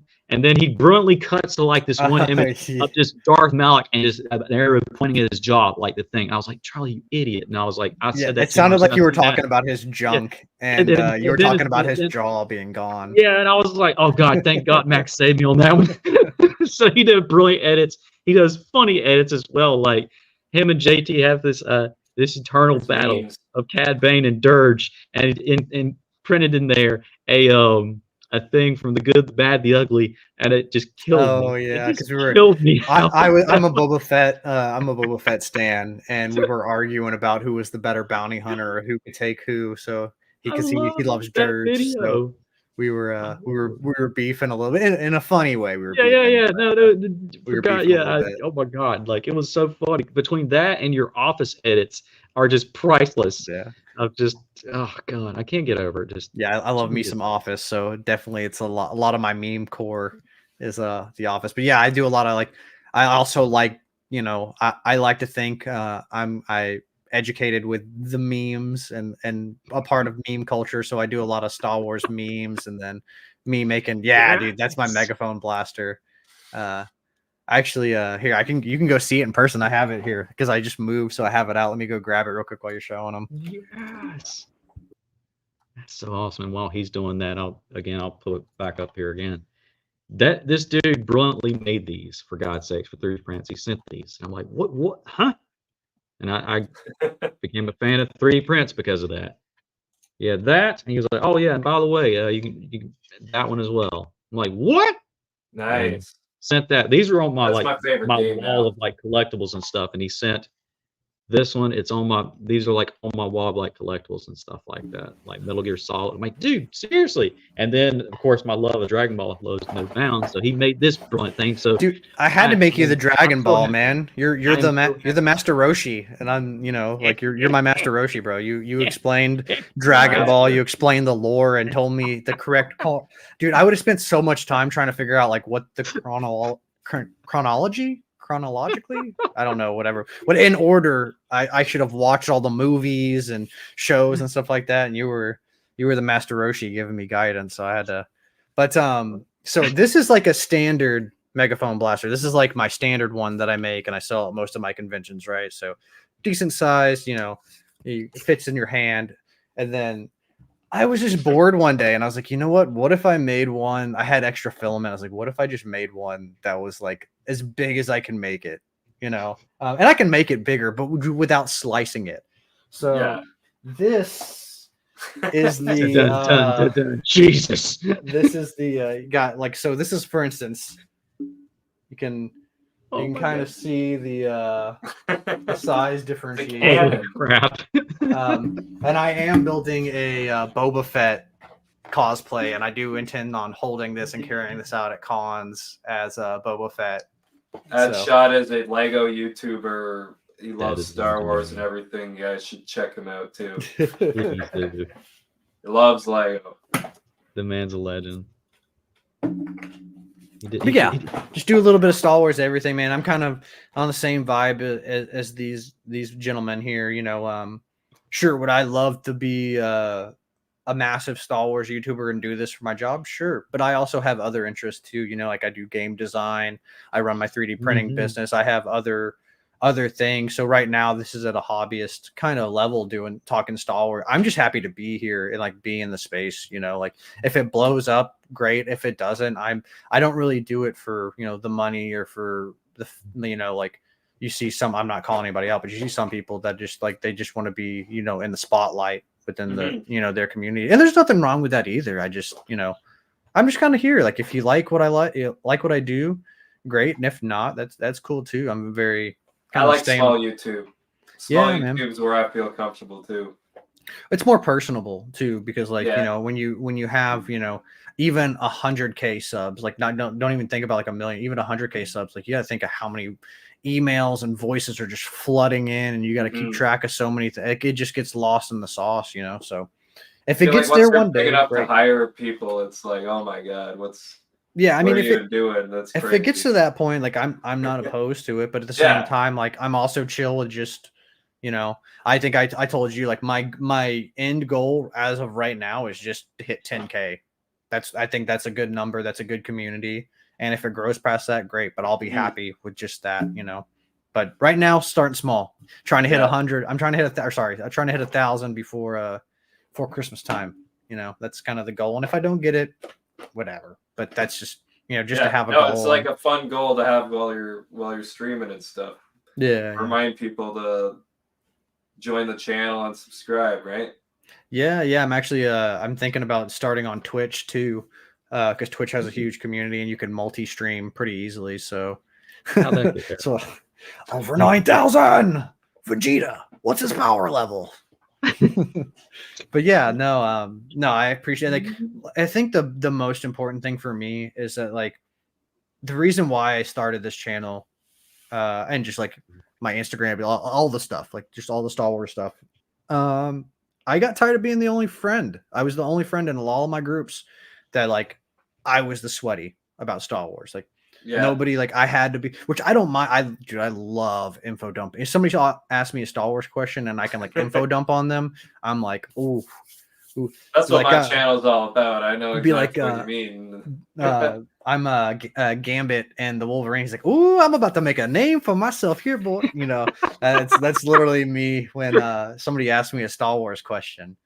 But no, I just got tired of being the only sweaty. Like I wanted friends who thought like me and or even didn't think like me, because like I preach that a lot on my channel too. Like no hive mind. Like it's okay to have different opinions. Just agree to disagree and don't be a dick, essentially. You know, and I think I found that with you guys. You guys are seriously.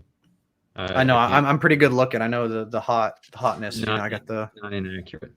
Got the just the blaster brings it out in everybody.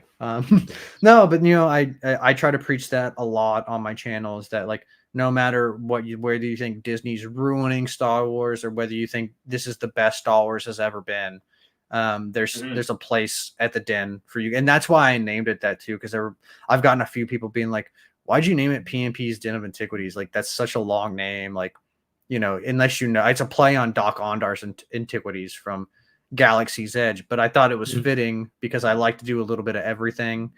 And when you go into Doc Ondar's, there's a little bit of everything. I don't know if you guys have been to Galaxy's Edge, but it's just like an antique shop essentially, where you go in there and there's like tons of merch and stuff like that. So, and that's how I just wanted to create a community that, you know, like respected each other and like could just have like nerds being nerds. There's no agenda. There's no politics. There's no, what do you believe in? What do you not believe in? We're just talking about Star Wars and nerdy stuff and just a place for nerds. Woo!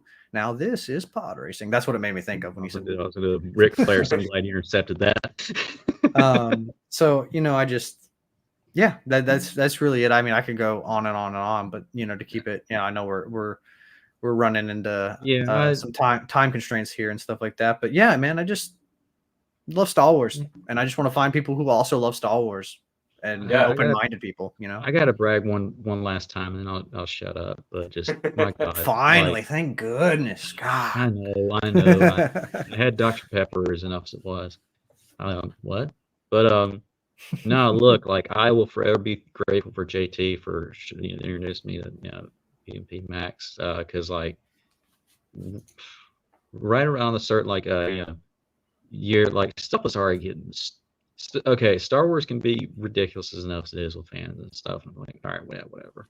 I'm out and everything like that. I'll just watching stuff like that. Like, I noticed that you like this PMP like like all right, I'll check it out and everything. And I'll never forget even just my first thing on there, and I don't know if you remember this or not, but it was when Andor was coming out, and I got just like, hey, come on, want to talk about this most recent trailer for Andor? Like, what?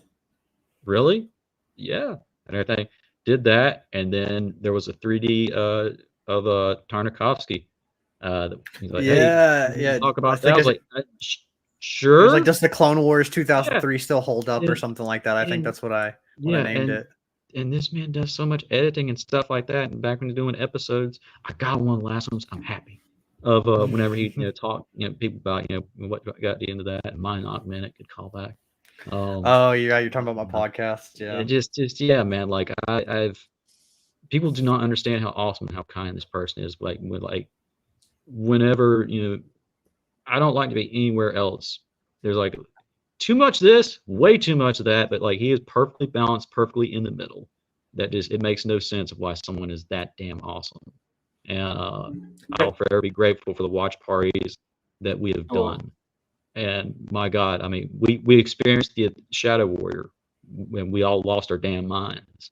Oh, dude, that was a great episode. Just, yeah, I'll never forget that. And our comedy gold of our ranking from lightsabers to Jedi to Sith to ships to everything else, and just yeah, guys, like I promise you, like I'll forever be grateful for this, guys. So just whenever I was about to check out, whenever it comes to stuff, and there have been times where I'm like, I'm a grown, what the hell, whatever, everything. So this guy's awesome. For the love of Tom Cruise, check out his stuff. He may even find a few things saving graces for you. So I've spoken. I haven't used that in forever. Hell yeah. I appreciate it, man. Very kind of you to say. Thanks, Charlie. Arigato. Well, I think we're rolling up to about 3 hours now. We are, yeah. Quite the podcast. A long haul. Thank you, everyone, for joining us. I'm not going to plug my stuff because you're already on my stuff if you're watching this. And you can check my Instagram. I do a bit more cosplaying stuff over there. I'm trying to merge it more now. That's kind of what's happening right here, right now. This is the Con Crunchin Podcast. I am your host, Star Wars with Percyman, on YouTube and Instagram. These are my friends, Charlie, Max, and we had our friend JT on earlier. Anyone who is watching late or watching early, watching tomorrow, or watching 3 years from now, thanks for coming by, and may the Force be with you.